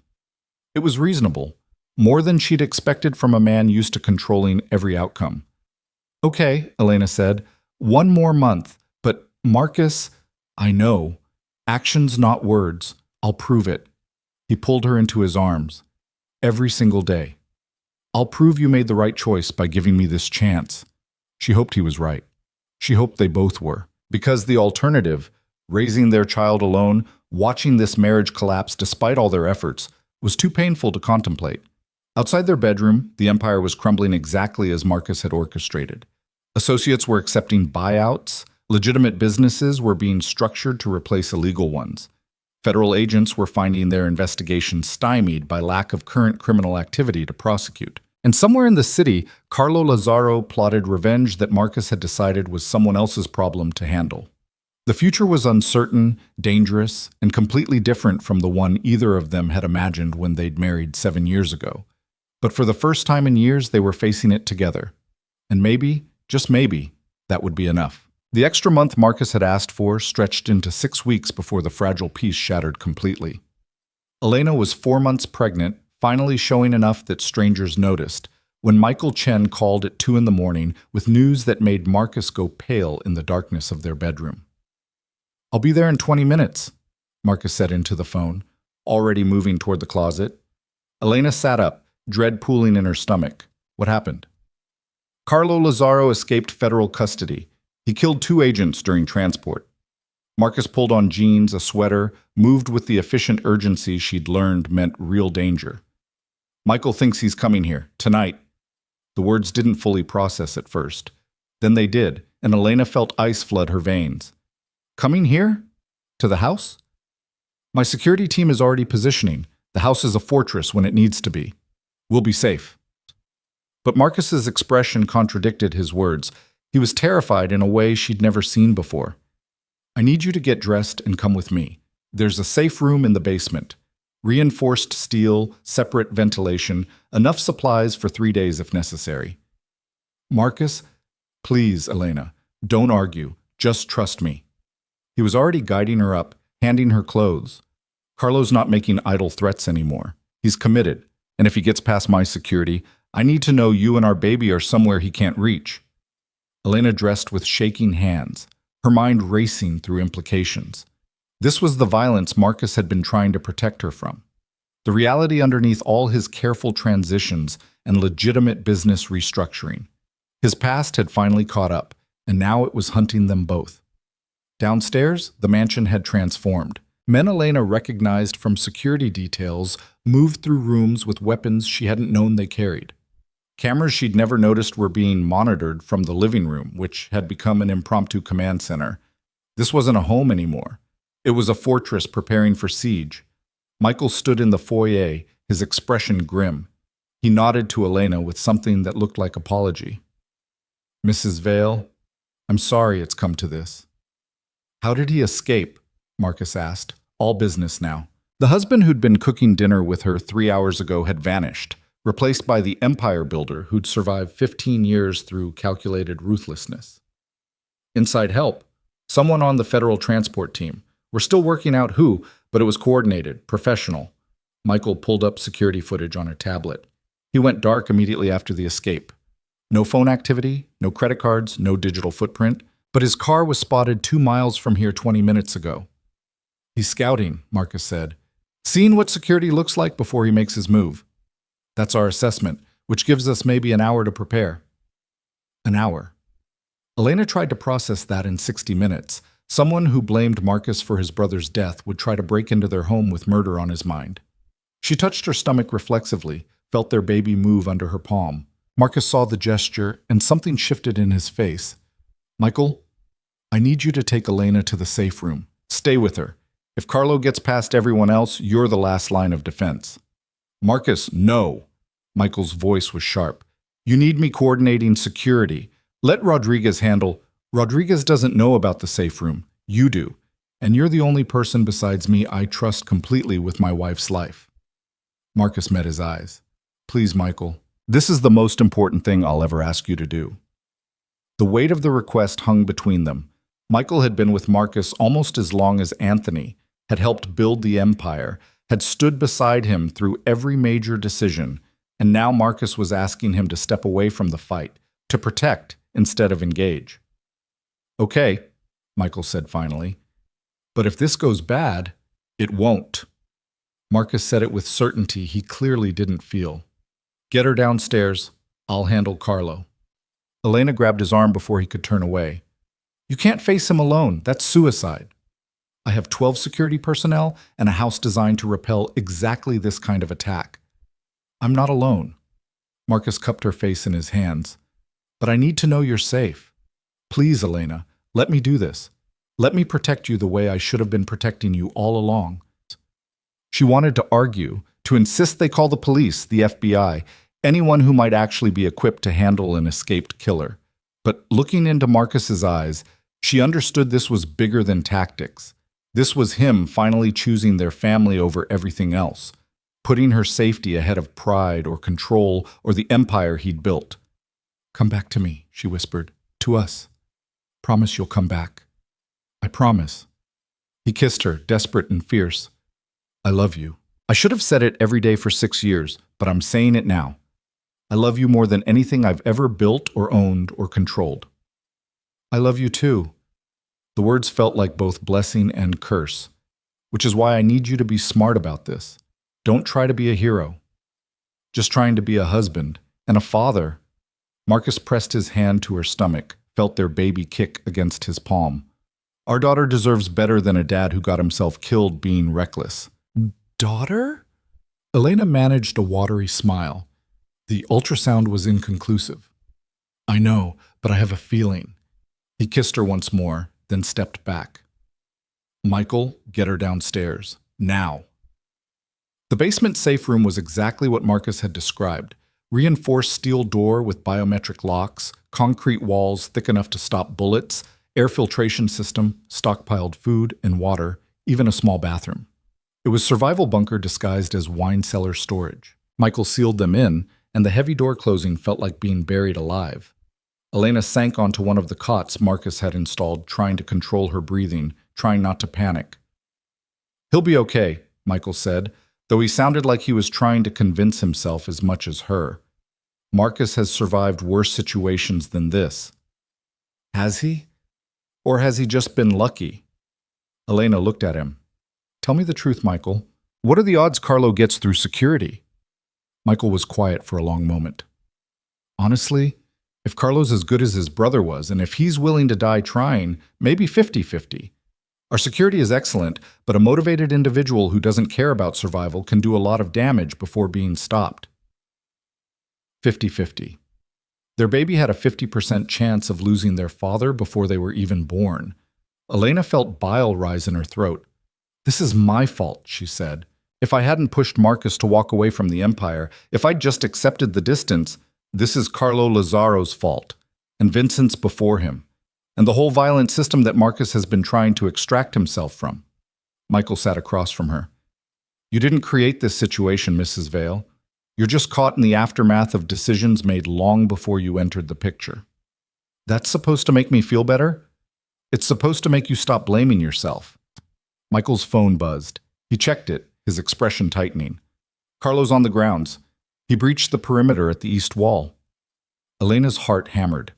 Somewhere above them, her husband was preparing to face a killer, and she was trapped in a basement, useless and terrified. The minutes crawled. Michael monitored his phone, receiving updates he didn't share. Elena paced the small room, one hand on her stomach, talking to their baby and whispered reassurances she didn't believe. Then gunfire erupted, muffled by concrete and steel but unmistakable. Short, controlled bursts, then longer exchanges, shouting, more shots, the sounds of violence playing out like a nightmare soundtrack. Elena grabbed Michael's arm. "What's happening?" "Carlo brought reinforcements. 4 men, maybe 5. They're engaging security on the first floor." Michael was already moving to the door. "I need to get up there. Marcus said to stay with me." That was before this turned into a war. Michael typed rapidly on his phone. "I'm calling in backup. State police, FBI, everyone. But until they arrive..." A massive explosion shook the foundation. Dust rained from the ceiling. The lights flickered but held. "What the hell was that?" Elena's voice came out higher than she intended. Michael's face went white as he read his phone. "Breach charge. They blew the office door. Carlo's inside the main house." Everything Marcus had been trying to protect her from was happening right above their heads. Elena felt paralyzed by terror and helplessness in equal measure. Her husband was up there, outgunned, facing men who wanted him dead. "I have to help him," Michael said, already unsealing the door. "Wait." But he was gone, the heavy door swinging shut behind him with mechanical finality. The locks engaged automatically. Elena was alone. She sank to the floor, back against the wall, both hands on her stomach. "It's okay, baby," she whispered. "Daddy's going to be okay. He promised he'd come back to us." But promises meant nothing against bullets and explosives and men motivated by revenge. Elena had no concept of time in the sealed room, could have been minutes or hours. The sounds from above continued. More gunfire, shouting, crashes that suggested furniture being destroyed. At one point, something heavy hit the floor directly overhead, shaking dust loose again. Then silence. Complete, devastating silence. Elena stared at the ceiling, hardly breathing, waiting for any sign of what that silence meant. Victory or massacre? Her husband alive or dead? Their future intact or shattered beyond repair? The intercom crackled to life, making her jump. Static, then breathing, then... Elena. Marcus's voice, rough with exhaustion but undeniably alive. Relief hit her so hard she nearly vomited. "I'm here," she managed. "Are you okay? What happened?" "It's over. Carlo's dead. His men are either dead or in custody. The house is..." He stopped, and she heard something that might have been a bitter laugh. "The house is destroyed, but we're safe. You're safe." "Let me out." Elena was already at the door, pounding on steel. "Marcus, let me out. I need to see you." "You don't want to see this. There's blood everywhere. Bodies. It's..." "I don't care. Open the door." A pause, then the locks disengaged. The door swung open to reveal Marcus standing in the basement, and Elena's breath caught.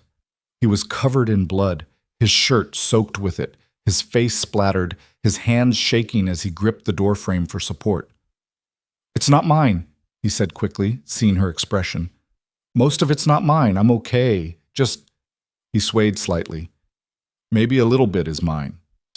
Elena saw the wound then, a gash across his ribs where a bullet had grazed him. Not fatal, but bleeding steadily. She moved to him, supporting his weight as he sagged against her. "You're not okay. We need to get you to a hospital. Ambulances are already here. Police too. FBI. Everyone." Marcus let her guide him to sit on the stairs. "It's going to be a circus. Questions, investigations, media coverage. Everything I tried to avoid. But we're alive." Elena pressed her hands to the wound, trying to slow the bleeding. "That's what matters. We're alive and our baby's safe." "I killed him, Elena. Carlo. I shot him point blank when he came through the office door." Marcus's voice was flat, shock setting in. "I didn't hesitate. Didn't try to wound him or de-escalate, just killed him because he threatened you." "Good." The word came out fierce. "He was trying to kill you. Kill us. You did what you had to do. Self-defense is justifiable." "But the FBI is going to use this. They'll dig into everything, use Carlo's death as leverage to investigate every aspect of my empire." He looked at her, his eyes haunted. "I don't know if I can protect you from what's coming." Sirens wailed outside, growing louder. Elena heard voices upstairs, official and commanding. The cavalry had arrived, too late to prevent the carnage, but in time to document every detail. "Then don't protect me," she said. "Partner with me. We face it together, whatever comes." "But Marcus..." She made him look at her. "No more lies, no more walls. If the FBI wants to investigate, we cooperate. We give them everything on your legitimate businesses and nothing on what you've already shut down. We get the best lawyers money can buy and we fight this the right way. They could charge me. Prison time is a real possibility. Then we'll deal with that if it happens. But you can't run from this anymore. The empire, the violence, the whole life you built, it ends tonight, completely. No more transitions or strategic exits. You walk away from all of it and you don't look back." It was the ultimatum she'd been too afraid to give before. But sitting in the ruins of their home, Marcus bleeding from a gunfight, their baby moving inside her, Elena suddenly had perfect clarity. This had to end. Tonight. Forever. Marcus stared at her, and she watched him process what she was asking. Give up 15 years of work. Abandon the power structure he'd built. Become just a man instead of an empire builder. Vulnerable, exposed, ordinary. "Okay," he said finally. "You're right. This ends tonight. All of it." Federal agents appeared at the top of the stairs, weapons drawn, barking orders. Marcus raised his hand slowly, wincing at the movement. Elena stood with him, one hand on her stomach, the other on his arm. "I'm Marcus Vale," he said clearly. "This is my home. I'm the one who called this in, and I'm invoking my right to an attorney before I answer any questions. The next hours blurred together. Paramedics treated Marcus's wound. Superficial, they said, though it required stitches. Police photographers documented the carnage. FBI agents separated Marcus and Elena for questioning. Lawyers arrived, expensive and efficient, limiting what either of them could be asked. Elena sat in the back of an ambulance, getting checked for pregnancy complications from the stress, and watched her home become a crime scene. The mansion that had felt like a prison now looked like a war zone. Windows blown out, bullet holes in walls, blood-staining expensive carpets. The physical manifestation of a life built on violence finally catching up. Mrs. Vale? A female FBI agent approached, her expression professional but not unkind. I'm Special Agent Sarah Chen. I'd like to ask you a few questions about tonight's events. My lawyer advised me to limit my statements to what directly pertains to the attack, Elena said carefully. Of course, I'm not here to trap you. I'm trying to understand what happened. Agent Chen sat beside her in the ambulance. Did you see Carlo Lazzaro at any point tonight? No. I was in the basement safe room the entire time. Did your husband tell you why Carlo might want to harm him? Elena chose her words carefully. He told me that Carlo blamed him for his brother Vincent's death, that there was a vendetta. Marcus took the threat seriously, which is why we had enhanced security. And Vincent Lazzaro's death. What did your husband tell you about that? That it was self-defense, that Vincent had threatened us both. Elena met the agent's eyes. I don't know details beyond that. Marcus and I have been working on our marriage. He's been transitioning away from his previous business associates.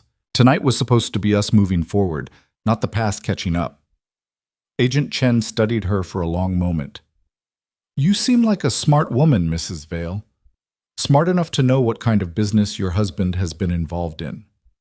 I know what kind of man my husband is trying to become. That's what matters to me. Fair enough. The agent stood. For what it's worth, the evidence supports self-defense. Carlo Lazzaro was armed. He breached your home violently, and he clearly intended lethal harm. Your husband defending himself and his property is legally justified. She paused. But there will be additional investigations into his business dealings, his associates, the empire he's built. If you're smart, you'll cooperate. Make it clear you're victims of Carlo's vendetta, not participants in the system that created it. It was advice wrapped as warning. Elena nodded slowly. We'll cooperate. Marcus has already committed to complete transparency. We want this life behind us. I hope that's true, for your sake and your baby's. Agent Chen glanced at Elena's stomach. Congratulations, by the way. Despite everything, that's still something to celebrate. She walked away, leaving Elena alone with the ruins of their old life and the terrifying uncertainty of what came next. Dawn broke over the city, painting the devastation in harsh morning light. Marcus emerged from his house with his lawyer, his arm in a proper sling now, his face exhausted but determined. He found Elena immediately, crossed to her like she was magnetic north. How's the baby? He asked. Fine. We're both fine, physically. Elena touched his face, careful of the bruises forming. How are you? Honestly? Relieved, terrified, but mostly relieved. Marcus pulled her close with his good arm. This could have gone so much worse if Carlo had gotten to you, but he didn't. Your security held. You protected us. She leaned into him, exhausted. What happens now? Now we cooperate with investigators, document everything about the attack, and prove this was self-defense.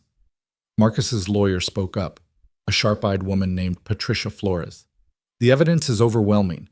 Carlo Lazzaro escaped federal custody, armed himself, recruited accomplices, and assaulted your home with clear intent to kill. Mr. Vale's response was proportionate and legally justified. What about the FBI investigations Agent Chen mentioned? Patricia's expression tightened. Those are more complicated. They'll use this incident as justification to examine Mr. Vale's entire business history. We'll fight it where we can, cooperate where we must, and minimize exposure to prosecution wherever possible. I don't want to minimize exposure, Marcus said. I want to come clean. About everything. Patricia looked at him like he'd lost his mind. Marcus, I strongly advise against, I'm not asking for advice on this. I'm telling you what's happening. Marcus's voice was firm, despite his exhaustion. I'm done building my life on secrets and lies. If the FBI wants to investigate, they can investigate. I'll give them access to every business record, every financial document, every detail of how my empire was structured. And in exchange, I want complete immunity for Elena. Whatever they find, she knew nothing and is charged with nothing. That's the deal. Non-negotiable. That's not how immunity works, Patricia protested. You can't just, then make it how it works. You're one of the best lawyers in the state. Figure it out. Marcus met her eyes. I've spent 15 years building an empire. I can spend the next 15 undoing the damage it caused. But my wife and my child pay no price for my choices. That's the line. Patricia looked between them, clearly recognizing this was a battle she wouldn't win. I'll see what I can do. But Marcus, understand that full transparency could mean prison time for you. Years of it, potentially. I understand. Marcus glanced at Elena. And I'm okay with that.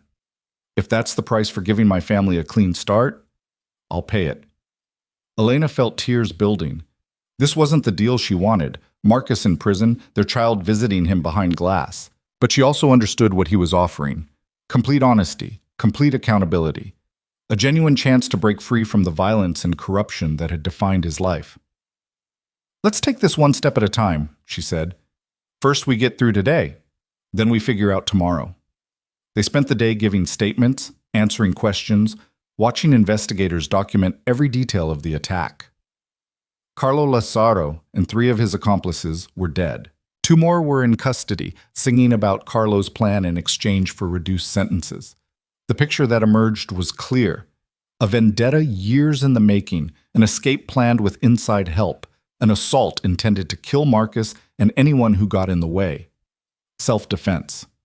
Legally, morally, obviously self-defense. But the investigation didn't end with Carlo's death. FBI agents served warrants for business records. Financial analysts began dissecting transactions. Associates were brought in for questioning. The empire Marcus had built was being dismantled by federal investigators with the same ruthless efficiency he'd used to construct it. By evening, Marcus and Elena sat in the ruins of their living room. Insurance would cover repairs, Patricia assured them, though it would take months. For now, the house was uninhabitable. They'd be staying at a hotel while cleanup happened. I never wanted you to see this side of my life, Marcus said, looking around at the destruction. This is exactly what I tried to protect you from. By hiding it? By pretending it didn't exist? Elena shook her head. Marcus, I'd rather see the ugly truth than live in beautiful lies. At least now I understand what we're actually dealing with. What we're dealing with is the collapse of everything I built. By this time next month, I'll probably be under indictment. By this time next year, I could be in prison. He took her hand. That's not the future I promised you. No, but it's an honest future. One where we face consequences instead of running from them. Elena squeezed his fingers. And whatever happens, we face it together. That was the promise. Presence, transparency, choosing each other. You've kept that promise even when it cost you everything else. Marcus pulled her close, careful of his injured ribs and her pregnant belly. They sat there in the wreckage, holding on to each other while their world restructured around them. The next months unfolded with brutal efficiency. The FBI investigation was exhaustive, but Marcus's cooperation was complete. He gave them everything: financial records, business contacts, details of operations that had been shut down months before. In exchange, Elena received formal immunity from any charges related to his business dealings. Marcus wasn't as fortunate. Federal prosecutors filed charges on multiple counts: racketeering, money laundering, illegal gambling operations, bribery of public officials. Patricia negotiated the best deal she could manage: 7 years in federal prison in exchange for full cooperation and testimony against still active criminal organizations. 7 years. Their daughter would be in 2nd grade before her father came home. Elena cried when Marcus accepted the deal. Not because she disagreed, it was the best outcome they could hope for, but because the reality of his absence hit her with devastating force. 7 years of raising their child alone, 7 years of prison visits and monitored phone calls, and explaining to their daughter why Daddy couldn't come home. I'm so sorry, Marcus said, holding her in Patricia's office after the deal was signed. This isn't what you signed up for. Neither was 6 years of emotional neglect, Elena managed through tears. But we survived that. We'll survive this too. How can you still believe in us? Because you chose us. When it mattered most, when Carlo Lazzaro was breaching our home, and you could have run or hidden or protected yourself first, you chose us. She touched his face. That's not nothing, Marcus. That's everything. Their daughter was born 3 months later, 6 weeks before Marcus's sentencing date. Elena named her Sophia Grace Vale, and when Marcus held her for the first time in the hospital, Elena watched him transform completely. The empire builder disappeared. The ruthless negotiator vanished. What remained was just a man, broken with love for the tiny life in his arms. She's perfect, Marcus whispered. She's absolutely perfect. She looks like you, Elena said. Same eyes, same stubborn chin. Poor kid. But Marcus was smiling through tears. Sophia, it means wisdom. Appropriate for someone who's going to grow up smarter than both her parents combined. They had 3 precious months together before sentencing. Marcus sold everything, the mansion, the cars, the expensive art and jewelry, and trappings of the empire he'd built. The money went into legitimate trust funds for Sophia's education and Elena's security. He kept enough to pay his legal debts and nothing more. I don't need anything from that life, he told Elena when she protested the complete liquidation. I'm starting over. When I get out, I want to build something clean, something our daughter can be proud of. The sentencing hearing was quiet, almost anticlimactic. Marcus pled guilty to all charges, expressed genuine remorse, and received the agreed-upon 7 years. Elena sat in the gallery holding 6-month-old Sophia, watching the man she loved accept the consequences of 15 years of choices. The judge seemed sympathetic. Mr. Vale, I've reviewed your cooperation with federal investigators. You've provided information that's led to the prosecution of significantly more dangerous criminals. You've liquidated your assets and made genuine efforts to make amends. For what it's worth, I believe your remorse is real. Thank you, Your Honor, Marcus said quietly. That said, you built an empire on illegal activity that harmed this city for over a decade. 7 years is appropriate for the crimes you've committed. I hope you use that time to continue the transformation you've begun. The judge's gaze moved to Elena and Sophia. And I hope your family is still waiting when you come home. They will be, Marcus said, with certainty Elena felt in her bones. The first year was the hardest. Elena moved to a modest house in the suburbs. Nothing like the mansion, but warm and bright and filled with Sophia's laughter. She returned to teaching, found joy in working with kids again, slowly rebuilt a life that didn't revolve around being Mrs. Marcus Vale, crime boss's wife. She visited Marcus every week, bringing Sophia despite the difficulty of prison visits with a baby. Marcus devoured every detail of their daughter's development. First words, first steps, first tooth. He took college courses through the prison education program, worked in the library, stayed out of trouble. I'm becoming the person I should have been all along, he told Elena during one visit. Someone who reads philosophy instead of plotting territory expansion. Someone who thinks about ethics instead of strategy. I'm proud of you, Elena said. And she meant it. The years passed. Sophia grew from baby to toddler to bright, curious little girl who knew her daddy was away but would come home someday. Elena created a life that was full and meaningful, teaching, friends, a support system that wasn't based on Marcus's empire. She was happy, or as happy as someone could be with their husband in prison. And then, 6 months early for good behavior and exemplary rehabilitation, Marcus came home. Elena brought Sophia to the prison gates on release day. Their daughter was 6.5 now, smart as a whip, and skeptical of the man she'd only known through supervised visits. Marcus walked out in jeans and a t-shirt, carrying everything he owned in a single bag, and saw his family waiting. The emotion on his face was almost too raw to witness. Sophia, he said, kneeling to her level, I'm your dad, and I know you don't really know me, but I'd like to change that, if you'll let me. Sophia studied him seriously, then looked at Elena. Is he nice? He's trying to be, Elena said. Give him a chance. See what you think. Their daughter considered this, then nodded. Okay, but I get to decide if you can live with us. Mom says that's how families work now. Everyone gets a vote.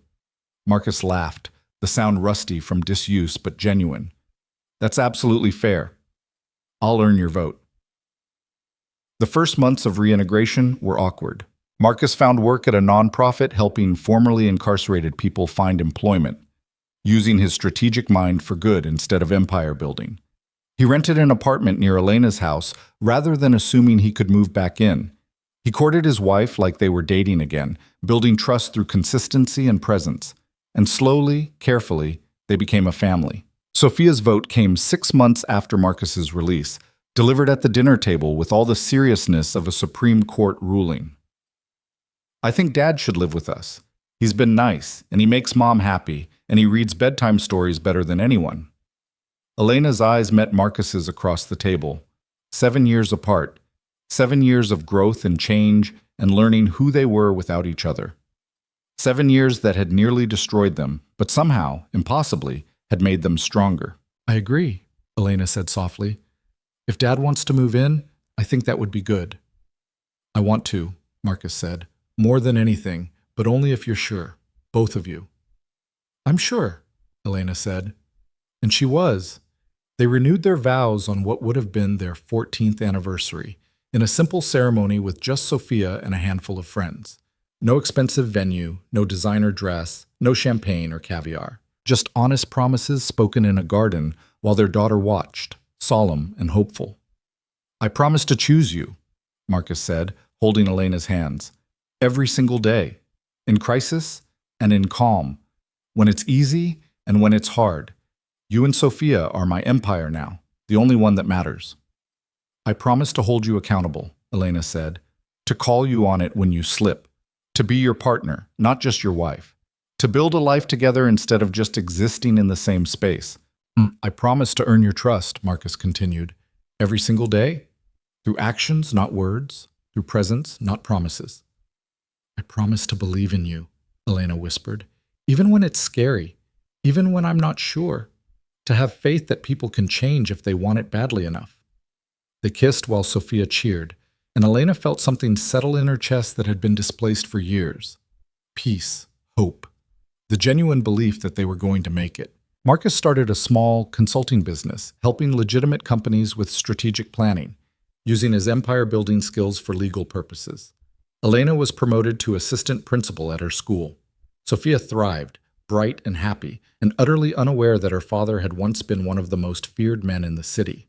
On what would have been their 15th anniversary, Marcus and Elena stood in the kitchen of their modest suburban home, nothing like the mansion, but infinitely warmer, and looked at the life they'd built from ruins.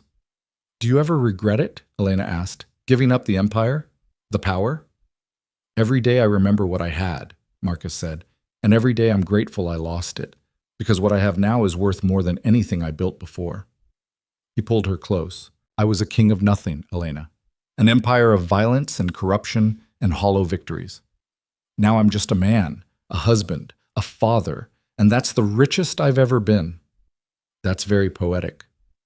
I had 7 years to practice my speeches. He kissed her forehead. But I mean it. Losing the empire gave me back my humanity, gave me you and Sophia, gave me a chance to be someone worth being instead of just someone powerful. They stood there in their quiet kitchen while their daughter did homework in the next room, while the city they'd once lived in fear of continued its indifferent spin, while the future stretched out uncertain but theirs to shape. Marcus had lost everything, his empire, his power, his freedom for 7 years. But standing here with Elena in his arms and Sophia's laughter drifting through the house, he understood what he'd actually gained, a family who chose him daily, a wife who believed in his capacity to change, a daughter who knew him as dad, not as a crime boss or empire builder, or anything except the man who read her bedtime stories and helped with math homework. The empire he'd spent 15 years building had meant nothing. This small, imperfect, achingly beautiful life meant everything. And for the first time in longer than he could remember, Marcus Vale was home. Not in a mansion that felt like a prison. Not in power that required constant vigilance, but in the arms of a woman who'd seen him at his worst and believed in his best. In the love of a daughter who gave him purpose beyond profit. in a life built on honesty instead of lies, presence instead of distance, love instead of control. It wasn't the empire he'd imagined when he married Elena 15 years ago. It was better. It was real. It was theirs. And standing there on Christmas Eve, exactly 15 years after Elena had signed divorce papers and walked out of his life, Marcus held his wife close and felt grateful beyond words that she'd given him a second chance, that she'd fought for them when he'd almost given up, that she'd believed transformation was possible even when he doubted it himself. "I love you," he whispered. "Thank you for not giving up on us." "I love you too," Elena said. "Thank you for finally showing up." Their daughter called from the living room, wanting help hanging ornaments on the tree they'd decorated together. Marcus and Elena exchanged a look, the kind of wordless communication that only comes from years of choosing each other daily, and went to join Sophia. Outside, snow began to fall on a city that had forgotten Marcus Vale had ever been anyone important. Inside their home, a family celebrated Christmas with cheap wine and homemade cookies, and the kind of love that couldn't be bought or built or controlled. Just earned, day by day, choice by choice, moment by imperfect moment. And in the end, that was the only empire that mattered, the only one worth building, the only one that could never be taken away.